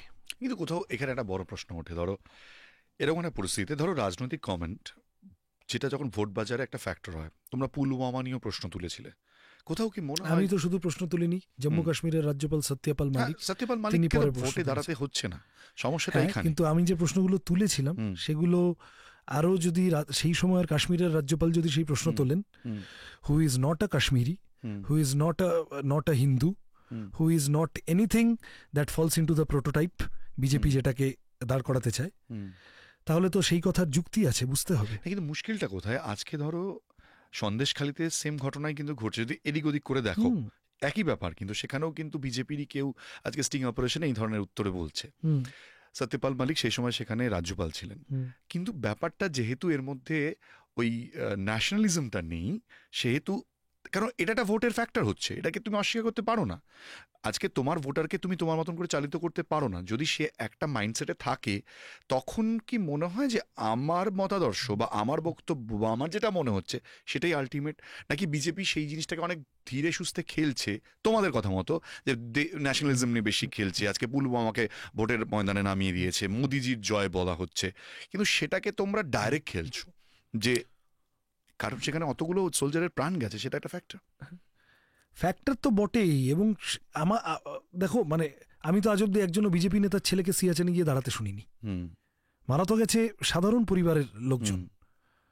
ফলত আমরা যখন দেশপ্রেমের কথা বলছি, খুব পরিষ্কার দেখো, আইডিওলজির যুদ্ধ, এই কারণে আমি বললাম, একটু আগে শব্দটা ব্যবহার করলাম। আমার কাছে দেশপ্রেম মানে আমার দেশের চাষি সে ফসলের দাম পেল কিনা, আমার দেশের ক্ষেতমজুর সে রোজের টাকা পেল কিনা, যতই বোরিং লাগুক শুনতে, আমার দেশের শ্রমিক সে তার PF, gratuity, pension, health scheme, overtime খাটলে সেটার মাইনে, এগুলো সে পেল কিনা, আমার দেশের এই ধরনের এক্স ওয়াই জেড। প্রশ্ন আসবে যে তোমাদের সময় তো ছিল 34 বছরে, সেটা কি 34 বছরে আমরা অনেক কিছু করেছি, অনেক কিছু পারিনি না। আমাদের সময় চাকরি ছিল, আমাদের সময় কৃষিতে অনেকগুলো সেক্টরে গোটা দেশে 1 নম্বরে চলে গেছিলাম আমরা। গোটা আমরা আমাদের সময়, আমি আর পুরোনো কথাগুলো বেশি যাচ্ছি না, আমরা জমি দিতাম, আমরা কলকারখানার কতগুলো চেষ্টা হয়েছি, এডুকেশন, হেলথের যে লুপ হোল ছিল, তোমাদের একটা বড় সুবিধা ছিল, তোমরা যখন ক্ষমতা এসেছিলে তখন একটা উদ্বাস্তুদের প্রবলেম ছিল, সেইটা একটা বড় জায়গা যেটা সিপিএম সেই সময় করতে পেরেছিল। 1971-এর পর ওই একটা বড় সময় যেখানে উদ্বাস্তুদের একটা রিহ্যাবিলিটেশনের প্রশ্ন ছিল ইত্যাদি, সেটা সিপিএম এর একটা বড় হাতিয়ার ছিল 1970। আমরা পেরেছিলাম তো, আমরা অনেক কিছু পেরেছি, যেগুলো আস্তে আস্তে যেটা হয়েছে অবলিভিয়ানে পাঠিয়ে দিয়ে আমরা কি যে 3-4টে বিষয় আমরা পারিনি বলে অধিক প্রচারিত হয়েছে, তার মাঝখান থেকে এই কথাগুলো গুলিয়ে গেছে খানিকটা। এটা আমি যখন যেদিন সিপিএম চলে যাচ্ছে সেদিন পশ্চিমবঙ্গে ক্লাস 10 পাশ পড়তে পারে, মানে সরি ক্লাস 10 না, পড়তে পারে এমন পড়ার বয়স আছে এমন 99.96% ছেলেমেয়ে পড়াশোনা করছে। যেদিন আমরা চলে যাচ্ছি সেদিন 10 লক্ষ মাধ্যমিক, 6 লক্ষ উচ্চ মাধ্যমিক পরীক্ষার্থী, এই যে এডুকেশন। তারপর এবার তুমি সিপিএম এর এডুকেশন সেক্টরে কি কি গোলমাল ছিল সেগুলো নিয়ে আলোচনা করতে পারো। তোমরা তোমাদের নাট্যোৎসব হারিয়েছো, তোমরা তোমাদের গণসঙ্গীত হারিয়েছো, তোমাদের বিভিন্ন সময় এই ধরনের যে ক্যাম্পেনিং গুলো করতে, আজকের সময় সেটা হয় না। হারাইনি, আমরা যেটা করেছি, যেটা ওই যে একটু বেশ খানিকক্ষণ আগে আমরা নতুন মুখ, তরুণ মুখ নিয়ে আসা, রিভাইভাল ফেজ, রেজারেকশন, এগুলো আলোচনা করছিলাম। আজকের পরিস্থিতি অনুযায়ী আমরা আমাদের ফর্মগুলো খানিকটা পাল্টেছি, কন্টেন্টটা পাল্টাইনি। দেখো তো এতক্ষণ আলোচনা হচ্ছে, আমি বিভিন্ন কথায়, আমি কিন্তু ঘুরে ফিরে লাইভলিহুড ইস্যুতে চলে আসছি তোমার সাথে। তোমাদের ইস্যু সবসময়, সেটা আমার ইস্যু, এটা আমার রাজনীতি। তুমি যদি আমার পেটে বোমা মারো তাহলেও আমার অন্য কিছু বেরোবে না, কারণ আমি এটাই করতে শিখেছি। যেভাবে ওরা হিন্দু মুসলমান করতে শিখেছে, এরা তোলাবাজি করতে শিখেছে, আমি যেরকম এটাই করতে শিখেছি। তোমাদের বিরুদ্ধে উল্টো অভিযোগ আছে যে তোমরা এটা করতে গিয়ে ইউনিয়নবাজি শুরু করেছিলে এবং সেটার ফলে পুরো সিস্টেমটা ভেঙে পড়েছে। এই অভিযোগটা আসে, আমি এই অভিযোগটার মধ্যে কোথাও কোনো সত্যতা থাকলে সেটা গ্রহণ করতে আগ্রহী। আজকে কিন্তু সেই ট্রেন্ডটা তৃণমূলের ক্ষেত্রে দেখা যাচ্ছে, বহু ক্ষেত্রেই দেখা যাচ্ছে। তৃণমূল তো খুব ইউনিয়নবাজির অভিযোগ, তৃণমূলদের উল্টো কথা বলা হয় যে সিপিএম এর পথই অনুসরণ করছে তৃণমূল। সেটা যারা বলেন সেটা তথাগত রায়রা বলেন, সেটার যে খুব যুক্তি আছে আমি আমার মনে হয় না। দেখো, শ্রমিকের পার্টি তো, যে লোক সিপিএম কে ভোট দিয়েছে সেটা জেনে ভোট দিয়েছে যে এইটা শ্রমিক কৃষকের পার্টি, গরিবের পার্টি। এবং জ্যোতি বোস সে যেখান থেকেই আসুক না কেন, বুদ্ধদেব ভট্টাচার্য যেখান থেকে আসুক না কেন, ফাইনালি গিয়ে এই যে একটু আগে আমার সম্পত্তি নিয়ে কথা হলো, আমরা আলোচনা করলাম, আমার এইসব বিষয় খুব ঝাড়া হাত পা আমরা, কারণ আমি 4টে টাকা ইনহেরিট করতে পারি, কিন্তু ফাইনালি আমি যখন রাজনীতির ময়দানে নামবো, আমি ওটাই বললাম তোমাকে যে তুমি আমার যাই বলো না কেন, আমার মুখ থেকে রুজি রুটির কথার বাইরে, রুটি কাপড়া মাকানের বাইরে অন্য কথা বেরোবে না। আমি তোমার মানে বক্তব্যগুলো শুনেছি, ভাষণ বলতে যাচ্ছিলাম, শব্দটা খুব বাজে লাগবে শুনতে, কিন্তু আমার একদম শেষের দিকে আমরা চলে এসেছি। দেখো, তুমি কিন্তু এখনো বলতে গেলে সেই জ্যোতিবাবু, বুদ্ধদেব ভট্টাচার্যের নাম নিতে হচ্ছে। এটা কি মানো যে বর্তমানে সময় দাঁড়িয়ে তোমাদের সেই পর্যায়ের নেতৃত্বের আজও কিন্তু মানুষের কাছে, তোমাদের কাছে নয়, সেই অভাবটা রয়েছে, যে আজও ধরো মমতা ব্যানার্জির ফ্যান মমতা ব্যানার্জি, মমতাদি যা বলছেন, মোদি মোদি মোদি মোদির জন্য প্রাণ দিয়ে দিতে পারি। বাট আজকে লেফট পলিটিক্সে জ্যোতিবাবু, তুমি যতই তোমার রাজনৈতিকভাবে বলতে পারো যে আমরা মুখের উপর, বাট আমরা একটা সময় দেখেছি জ্যোতিবাবু একটা কিছু বলা মানে না, আমি মিডিয়াতে তো মুখের গুরুত্ব স্বীকার করে নিলাম। না করেছো তুমি, আমি বলছি যে এখন সেটা অভাব রয়েছে, যে জ্যোতিবাবু একটা কমেন্ট করলে ব্রিগেডের লোককে জ্যোতিবাবুকে শুনতে যেতেন আলাদা করে, বিরোধী হলেও শুনতেন যে জ্যোতিবাবু কি বললেন আজকে, ইভেন বুদ্ধবাবু। কিন্তু আজকে ডেটে দাঁড়িয়ে তোমরা বুদ্ধবাবু মানে দেখতে খারাপ লাগলো, বাট সৃজন এটা ফ্যাক্ট, তোমরা বুদ্ধ ভট্টাচার্যের একটা এআই দিয়ে জিনিস বানাতে হয়েছে তোমাদেরকে, যেটা দেখতে খুব খারাপ লাগছে, এটা আমি আমার পার্সোনাল মতামত বলছি, কিন্তু তবুও তোমাকে সেই বুদ্ধবাবুকে আনতে হচ্ছে ময়দানে। দেখো, ধরো মমতা ব্যানার্জি সেই 84 সালে এমপি হয়েছিলেন যাদবপুর থেকে। মমতা ব্যানার্জির কিন্তু অ্যাকসেপ্টেড অ্যাডমিনিস্ট্রেটর হয়ে উঠতে 20-25 বছর লেগেছে। আমি ঠিক, তুমি যদি এই কথাটা বলো যে জ্যোতিবাবু স্টেচারে মানুষ কানেক্ট করতে পারে এরকম নেতা তোমাদের আজকে কোথায়, আমাদের পার্টিতে তো এই আলোচনাটা আছে, কিন্তু আমি কেবল এইটুকু তোমায় বলতে পারি যে নেতা আন্দোলন থেকে তৈরি হয়, ইন দ্য সেন্স নেতা সে কিন্তু মানে প্যারাশুট লিফটে করে নামে না, প্যারাশুটে করে নামলে সেই নেতার খুব স্থায়িত্ব থাকে না। তুমি বুঝতে পারো মমতা ব্যানার্জি আর অভিষেক ব্যানার্জির মধ্যে পাবলিক অ্যাকসেপ্টেন্সের ফারাকটা দেখলেই তুমি আমার কথাটা বুঝতে পারবে। নেতা দুজনে, এবং এরা তো যেভাবে বিজ্ঞাপন দিচ্ছে, পারলে অভিষেক বাবু মমতা ব্যানার্জির ঘাড়ে চড়ে গেছেন, আমি যা বুঝতে পারি মাঝে মধ্যে। আমার কথাটা হচ্ছে যে আমাদের পার্টি দীর্ঘদিন সরকার চালিয়েছে, যারা আজকে আমাদের পার্টির নেতা তারা অত্যন্ত এবল অ্যাডমিনিস্ট্রেটর, কেউ এমপি, কেউ এমএলএ, কেউ অন্য কোনো কাজে, কেউ মন্ত্রী, একটা গুরুত্বপূর্ণ ভূমিকা পালন করে চালিয়েছেন। সমাজে তাদের গ্রহণযোগ্যতা নেই তা নয়, তাদের কথা শোনে, মানুষ শুনছে, এ করছে, কিন্তু একটা পারসেপশন বামপন্থীদের সম্পর্কে তৈরি হচ্ছে। আবার এই আমি যেটা তোমায় একটু আগে বলছিলাম যে রিভাইভাল ফেজ, নতুন করে কতগুলো ইতিবাচক পারসেপশন তৈরি হচ্ছে, এই সময়টুকু আমাদের দিতে হবে। এই পারসেপশনটা তৈরি হওয়ার আগে মানে ম্যাগি নুডলসের মতো 2 মিনিটে একজন নেতা একদম টপ করে আকাশ থেকে পড়বেন এবং তিনি মেসায়া হয়ে উঠবেন, এইটা 11 থেকে প্রায় অনেকগুলো বছর হয়ে গেল। সেটাও দেখো, একটা কথা বলে না যে হিন্দিদের কথা না, স্যালাব আয়েগা, মানে টাইপ অফ দ্যাট। তোমরা কিন্তু প্রত্যেক বছর, কিন্তু তোমরাও তো এটা ফিল করো। দেখো কুণালদা, যে এই যে জেনারেশন চেঞ্জ শব্দটা আমি বলবো না, কিন্তু কতগুলো মেক ওভার সিপিআইএম এর বোঝাপড়ায় আসছে। রেড ভলান্টিয়ারদের কাজ, ধরো কথার কথা আমি বলছি, এটা তো প্রশংসিত হচ্ছে, করেনি। কিন্তু সৃজন এটাও তো ফ্যাক্টর, ভোটের শেষে প্রত্যেকবার এটা বলা যে মানুষ আমাদের বুঝলো না, না আমি এটা কোনোদিন বলি না, এটা কিন্তু তোমাদের পার্টি থেকে বলা হয়েছে। এটা যদি কেউ বলে বড় কে, তোমরা অনেক ইলেকশন হারার পরে কথাটা বলেছো। এবার দেখো ফেসবুকে কে কি লিখলো, আমি ফেসবুক নয়, তোমাদের কমিউনিস্ট পার্টির, আমার মনে হয় না বিমানদা, সেলিমদা, সূর্য প্রেস কনফারেন্স থেকে বলা হয়েছিল যে আমি বলছি 2016 সালে তোমরা সেই সময় সূর্যকান্ত মিশ্রকে প্রজেক্ট করেছিলে, এবং মানুষের মধ্যে একটা আজকের লোকসভার থেকে বেশি জোয়ার সেই সময় ছিল কিন্তু বিধানসভাতে, তুমি এটা মানো। ঠিক ঠিক, কিন্তু সেখানে একটা বিশাল পরাজয় হয়েছিল, এবং আমার মনে আছে সেই ইলেকশনের পরেও মানুষ আমাদের বুঝলো না, এরকম একটা কথা এসেছিল। আমাদের পার্টির ফর্মাল যারা কমিউনিকেটর, আমাদের নেতারা হতে পারেন, বা পরে যাই হোক, এখন আমরাও যারা যারা ইয়ে করি, আমরা কখনো এই কথাটা খুব কনসাসলি বলি না, এবং মানে এভাবে ভাবিও না যে আমরা খুব ঠিক ছিলাম, মানুষ আমাদের বোঝেনি। আমরা বরং এইটা বারবার বোঝার চেষ্টা করি যে আমাদের কথাগুলো আমরা মানুষের কাছে নিয়ে যাওয়ার প্রশ্নে কোথায় আমাদের কি ফারাক থেকে গেল। ফলত এটা যদি কোথাও কেউ অতি উৎসাহে বলে ফেলে, লিখে ফেলে, আমার মনে পড়ছে না এক্ষুনি, তুমি বললে আমিও চেক করার চেষ্টা করব, আমার মনে হয় না আলিমুদ্দিন থেকে মানুষ আমাদের বুঝলো না, এই ধরনের কথা কেউ কখনো বলেছেন বা বলেন। এই মানুষই এতদিন আমাদের বুঝেছে, এই মানুষই আমাদের লালন পালন করেছে, তারপরে 34 বছর সরকারে রেখেছে, এত বছর বুঝেছে। তাহলে এই মানুষ যদি এখন 10 বছর আমাকে ভোট না দেয়, সে আমাকে কিচ্ছু বুঝলো না, আমি খুব ঠিক ছিলাম, সবটা তা নয়। আমার কথাটা আমাকে ধৈর্য ধরে মানুষের কাছে নিয়ে যাওয়ার প্রক্রিয়ার মধ্যে থাকতে হবে। এই ইলেকশনগুলোতে আমরা সেটাই চেষ্টা করছি। আমাদের ক্ষেত্রে খানিকটা সুবিধা হচ্ছে, মানে যেটা তোমার to sum up your question, প্রাথমিক 11 সালের ঠিক পরপর যে কতগুলো নেতিবাচক ধারণাকে আমাদের কমব্যাট করতে হয়েছিল, স্বাভাবিক সেটা, অত বছর সরকার চালানোর পর তুমি যখন চলে যাবে তখন মানুষ তো কোনো কারণে তোমাকে প্রত্যাখ্যান করেছেন। আমরা কিন্তু আবার একটা ইতিবাচক পারসেপশন তৈরি করতে পারছি। আজকে কালকে পরশু ভোটে কত পার্সেন্ট যুক্ত হবে আমি এটার মধ্যে এক্ষুনি ঢুকতে পারছি না, কিন্তু রেড ভলান্টিয়ার বলো, এই যে আন্দোলনের মধ্যে থাকা, লড়াইতে থাকা, জেলে যাওয়া, সৎ আমাদের কম বেশি আমাদের ছেলে মেয়েগুলো, এটা কিন্তু মানুষের মধ্যে খানিকটা ছাপ তৈরি করছে। নাও ইট ইজ আওয়ার টাস্ক যে আমরা এটাকে ক্যারি ফরওয়ার্ড করে কতদূর নিয়ে যেতে পারবো। আমি কনফিডেন্ট যে বাইনারি ভাঙার প্রশ্নে, তৃণমূল বিজেপির সব্যনাশা বাইনারি ভাঙার প্রশ্নে আমরা এই ইলেকশনেই বেশ খানিকটা সফল হয়ে যাব। কারণ আমরা যখন রুজি রুটির কথা গিয়ে বলছি, ইভেন তৃণমূল বিজেপিকে ভোট দিয়েছেন এই মানুষও এই নতুন সিপিআইএমকে গুরুত্বপূর্ণ কথাগুলো, সেটা পুরনো কথাও কিছু আছে তার মধ্যে, নতুন কথাও কিছু আছে, বলতে দেখে রিলেট করছেন এবং বলছেন যে না, তোমরাই একমাত্র এগুলো বলছো। দেখো সৃজন, আমার একদমই শেষের দিক, আমি এটুকু আমার ব্যক্তিগত মতামত আমি জানাই। রাজনৈতিকভাবে আমি বহু বছর অনেক ভোট দেওয়ার আমার সুযোগ হয় না, তুমি জানো, কারণ আমার কাজ থাকে।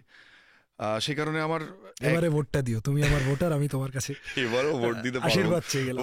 এবার ভোট দিতে পারবো, ভোটের দিন হয়তো ফাঁকাই থাকবো, যাকে ইচ্ছে তাকে দেবে, যাকে সেটা ইচ্ছে ঠিকই। তাকে দেবে। আমি আমার কথা বলবো, না কিন্তু না, তুমি ঠিকই। যাকে ইচ্ছে। কিন্তু ব্যাপারটা কি দেখো, যে মানুষের কাছে একটা, আমি তো এইটা টোটাল পারসেপশনের কথা বললাম, যে গোটা রাজনৈতিক দলগুলো একদিকে, সিপিএম অন্যদিকে, অন্য কথা বলছে, মানে কোনো অন্য দেশের ভোট চাইছে না, ওটা মনে হয়, অনেকে এটা অভিযোগ করে থাকে বারবার। কিন্তু এটা আজকে তোমার সাথে কথা বলে যেমন তুমি এটা অন্য সিপিএম বা অন্য বাম চিন্তা ভাবনার কথা বলছো, সেটা এখান থেকে হয়তো যারা দেখছেন তারা হয়তো বুঝতে পারবেন। ভোটের রিফ্লেকশন, ভোট উত্তর দেবে, সেটা তো অন্য কথা। কিন্তু সায়নী ঘোষ, তাকে মানুষ ভোট দেবে না কেন? বা ডক্টর অনির্বাণ গাঙ্গুলি, তাকে কেন মানুষ ভোট দেবেন? এটাই আমার প্রশ্ন, যে কেন তাদের ভোট না দিয়ে তোমাকে ভোট দেবে? অনেস্টলি এর কোনো উত্তর আমার কাছে নেই। সায়নী ঘোষ বা অনির্বাণ গাঙ্গুলি, মানে I wish them all the success in their lives, এবং তারা নিশ্চয় নিজেদের কাজটা ভালো করেই করছেন, করুন। আমি তৃণমূল বিজেপির রাজনীতির বিরুদ্ধে দাঁড়িয়েছি। আরেকটু রিফাইন করে বললে, আমি সিপিআইএম এর রাজনীতির পক্ষে দাঁড়িয়েছি। আমি আলাদা করে কারুর বিরুদ্ধে দাঁড়াইনি, কোনো ব্যক্তির বিরুদ্ধে তো দাঁড়াইনি বটেই। সিপিআইএমকে কেন মানুষ ভোট দেবেন, আমি এটার উত্তর দিতে পারি। যদি মনে করেন সন্ধ্যাবেলার প্রাইম টাইমের আলোচনায় পেট্রোল ডিজেল রান্নার গ্যাসের দাম, স্কুল কলেজ হাসপাতাল, এগুলো তৈরি হওয়া জরুরি, এগুলো সামনে আসা, এগুলো আলোচনা হওয়া জরুরি, তাহলে সিপিএম এর শক্তি বাড়াতে হবে, লেফটের শক্তি বাড়াতে হবে। এবং দিল্লিতে বিকল্প যে সরকার তৈরি হবে, সেই সরকার যদি মনে করেন সেই সরকারকে দিয়ে কতগুলো গুরুত্বপূর্ণ মানুষের জন্য, গরিব মানুষের জন্য, মধ্যবিত্ত মানুষের জন্য কাজ করিয়ে নিতে হবে, তাহলে লেফটের ইনফ্লুয়েন্স সেই সরকারের উপর বাড়াতে হবে। তার জন্য লেফট এমপির সংখ্যা বাড়ানো জরুরি। যাদবপুরের জন্য আমার নির্দিষ্ট কতগুলো আমাদের কাজ করার আছে। একদম শেষ দফায় আমরা চলে এসেছি। আমি চটচট করে একটা উদাহরণ দিতে পারি। গড়িয়া অবধি মেট্রোটা এসেছিল সিপিএম এর প্ল্যানিংয়ে, এবার মেট্রোটাকে বারুইপুর অবধি নিয়ে যাওয়া। উল্টো দিকে আইটি পার্ক জগদ্দলে, সোনারপুরে বাইপাসের উল্টো দিকে বুদ্ধদেব ভট্টাচার্য শিলান্যাস করেছিলেন, বড় কর্মসংস্থান তৈরি হতে পারতো। এখানে গত 13 বছরে তৃণমূল এক পাও এগোয়নি। চম্পাহাটিতে একটা ফ্লাইওভার, সুভাষগ্রামে ভাঙড়ে ভালো হসপিটাল। আমি একটু আগে পরিবেশের কথা আলোচনা করছিলাম, ভাঙড়ে ইস্ট কলকাতা ওয়েটল্যান্ড, আমাদের সকলের গর্ব, প্রিজার্ভ করার জায়গা নির্বিচারে লুট হচ্ছে। পরিবেশ বান্ধব উন্নয়ন, লেদার কমপ্লেক্সে বিনিয়োগ বেশি, সোনারপুর স্টেশনে আন্ডারপাস বলো, যাদবপুরে বৃষ্টির জল ধরে রাখার জন্য জলাধার, বারুইপুরে সবজির জন্য একটা কোল্ড স্টোরেজ, ক্যানিং লক্ষ্মীকান্তপুর নামখানা লাইনে লোকাল ট্রেন বাড়ানো, এই ধরনের অনেকগুলো প্ল্যান নিয়ে আমরা নেমেছি। যদি সুযোগ পাই, যাদবপুরে গত 3টে টার্মে তৃণমূলের সাংসদরা যা করেননি, 100% টাকা এমপি ল্যাডের 25 কোটি টাকা সাংসদ পায়, 100% টাকা 5 বছরের শেষে ব্যালেন্স শিট মিলিয়ে দেখবেন খরচ হবে যাদবপুরের উন্নতিকল্পে। ফলত রুজি রুটির প্রশ্ন, মানুষের জীবন জীবিকার প্রশ্ন, প্রাত্যহিক সমস্যাগুলো ডিল করার প্রশ্নকে যদি গুরুত্ব দিতে হয়, তাহলে সিপিআইএমকে ভোট দিন। আর তৃণমূল বিজেপি, তারা ভোটটাকে হিন্দু মুসলমান করিয়ে দিতে চাইবে, তারা বাঙালি অবাঙালি করিয়ে দিতে চাইবে, তারা অন্য কিছু করিয়ে দিতে চাইবে। এগুলো রাজনীতিবিদদের কাজ না। ফলত রাজনীতিবিদদের যা কাজ, সেইটা রাজনীতিবিদদের মনে করানোর জন্য লেফটের শক্তি বাড়ানো জরুরি। ব্যক্তি সায়নী ঘোষ, তাও সায়নী ঘোষের আমি কিছু অভিনয় দেখেছি এবং আমার ভাল লেগেছে যথেষ্ট। আমার তার প্রতি সমস্ত শুভেচ্ছা রইল। ব্যক্তি অনির্বাণ গাঙ্গুলিকে আমি খুব ভালো চিনতাম না, শুনেছি দিল্লিতে থাকেন, বোলপুরে ইলেকশন হয়েছিল, যেদিন হেরে গেছিলেন সেদিনই চলে গেছিলেন। বোলপুরের বিজেপি কর্মীরা মার খাচ্ছে, তাদের বাঁচানোর জন্য আর থাকেননি ফাইনালি। তাদের যাই হোক, সেটা তার বিষয়। শুনেছি কি একটা ফাউন্ডেশন ইত্যাদির সাথে যুক্ত তিনি। I wish them all the success in there endeavours. আমি আমার রাজনীতির পক্ষে লড়তে নেমেছি। থ্যাংক ইউ সৃজন, আমাকে এতক্ষণ সময় দেওয়ার জন্য। আর এত ব্যস্ত একটা সময় তোমরা অনেক ইন্টারভিউ দাও, বাট আই এম বোস পডকাস্টে এসে কেমন লাগলো? খুব ভালো লেগেছে, খুব ভালো লেগেছে, খোলামেলা আলোচনা। হুম। এবং আমি অফ ক্যামেরা বলছিলাম যে কুণালদা যে বাউন্সারগুলো দিচ্ছে আমি খুব এনজয় করছি। এই আলোচনা, এই বিতর্ক, এই চর্চাগুলো হওয়া জরুরি। ফলত তুমিও আমাকে একদম থড়বড়ি খাড়ার বাইরে কতগুলো প্রশ্নে নিয়ে এলে, সেজন্য আমি তোমার কাছে কৃতজ্ঞ। না দেখো, অ্যাকচুয়ালি আমার উদ্দেশ্যটা এটা ছিল না যে তুমি তোমার অপোনেন্ট সম্পর্কে 10টা বাজে কথা বলো। আমি এটাই চাই যে তুমি কি করতে পারো সেটা মানুষকে বলো, বা তোমার যে ভুলগুলো রয়েছে সেগুলো রেকটিফাই করার কথা তুমি বলেছো। এটাই ছিল আমার আজকের উদ্দেশ্য। Thank you so much. এবং আপনাদের উদ্দেশ্য বলি যে যাদবপুর, যেহেতু আমি যাদবপুরের ভোটার, সে কারণেই এই যাদবপুরের প্রার্থীদের তুলে ধরার চেষ্টা করলাম। আপনি হয়তো প্রশ্ন তুলতে পারেন যে সায়নী ঘোষ কোথায় গেল। সায়নী ঘোষের টাইম পাইনি, তাই সায়নী ঘোষের ইন্টারভিউ নেওয়া হয়নি। কিন্তু সিপিএম এবং বিজেপি তারা কি মনে করছে এই ভোটে, আমি সেটা তুলে ধরার চেষ্টা করলাম আমার এই পডকাস্টের মধ্যে দিয়ে। বিশেষ করে সৃজন, আমি সৃজনকে অনেক দিন ধরেই চিনি, সেই হিসাবে খুব ভালো ছেলে। ভোট আপনারা যাকেই দিন না কেন, কিন্তু মানুষের কাছে স্বচ্ছ রাজনৈতিক ধারণা পৌঁছানো ভীষণভাবে দরকার। রাজনৈতিক আজকে যে ভূমিটা অনেকটাই বলতে পারি নষ্ট হচ্ছে দিনের পর দিন। আমাদের স্বচ্ছ চিন্তাভাবনা, বিশেষ করে এই সোশ্যাল মাধ্যমে মানুষ যদি একটুখানি সুস্থ মানসিকতা রাখতে পারে, তার জন্যই এই podcast. Thank you so much, ভালো থাকবেন। এবং আগামী দিনে যদি ভালো লাগে আমার এই কাজ, তাহলে আমাকে সাবস্ক্রাইব না করে যাবেন না। আর আজকের ভিডিওতে কমেন্টে জানাবেন কেমন লাগলো আজকের গোটা পডকাস্টটা। অপেক্ষায় থাকবো। সৃজন, খুব ভালো থেকো। All the best. Thank you. Jai Hind.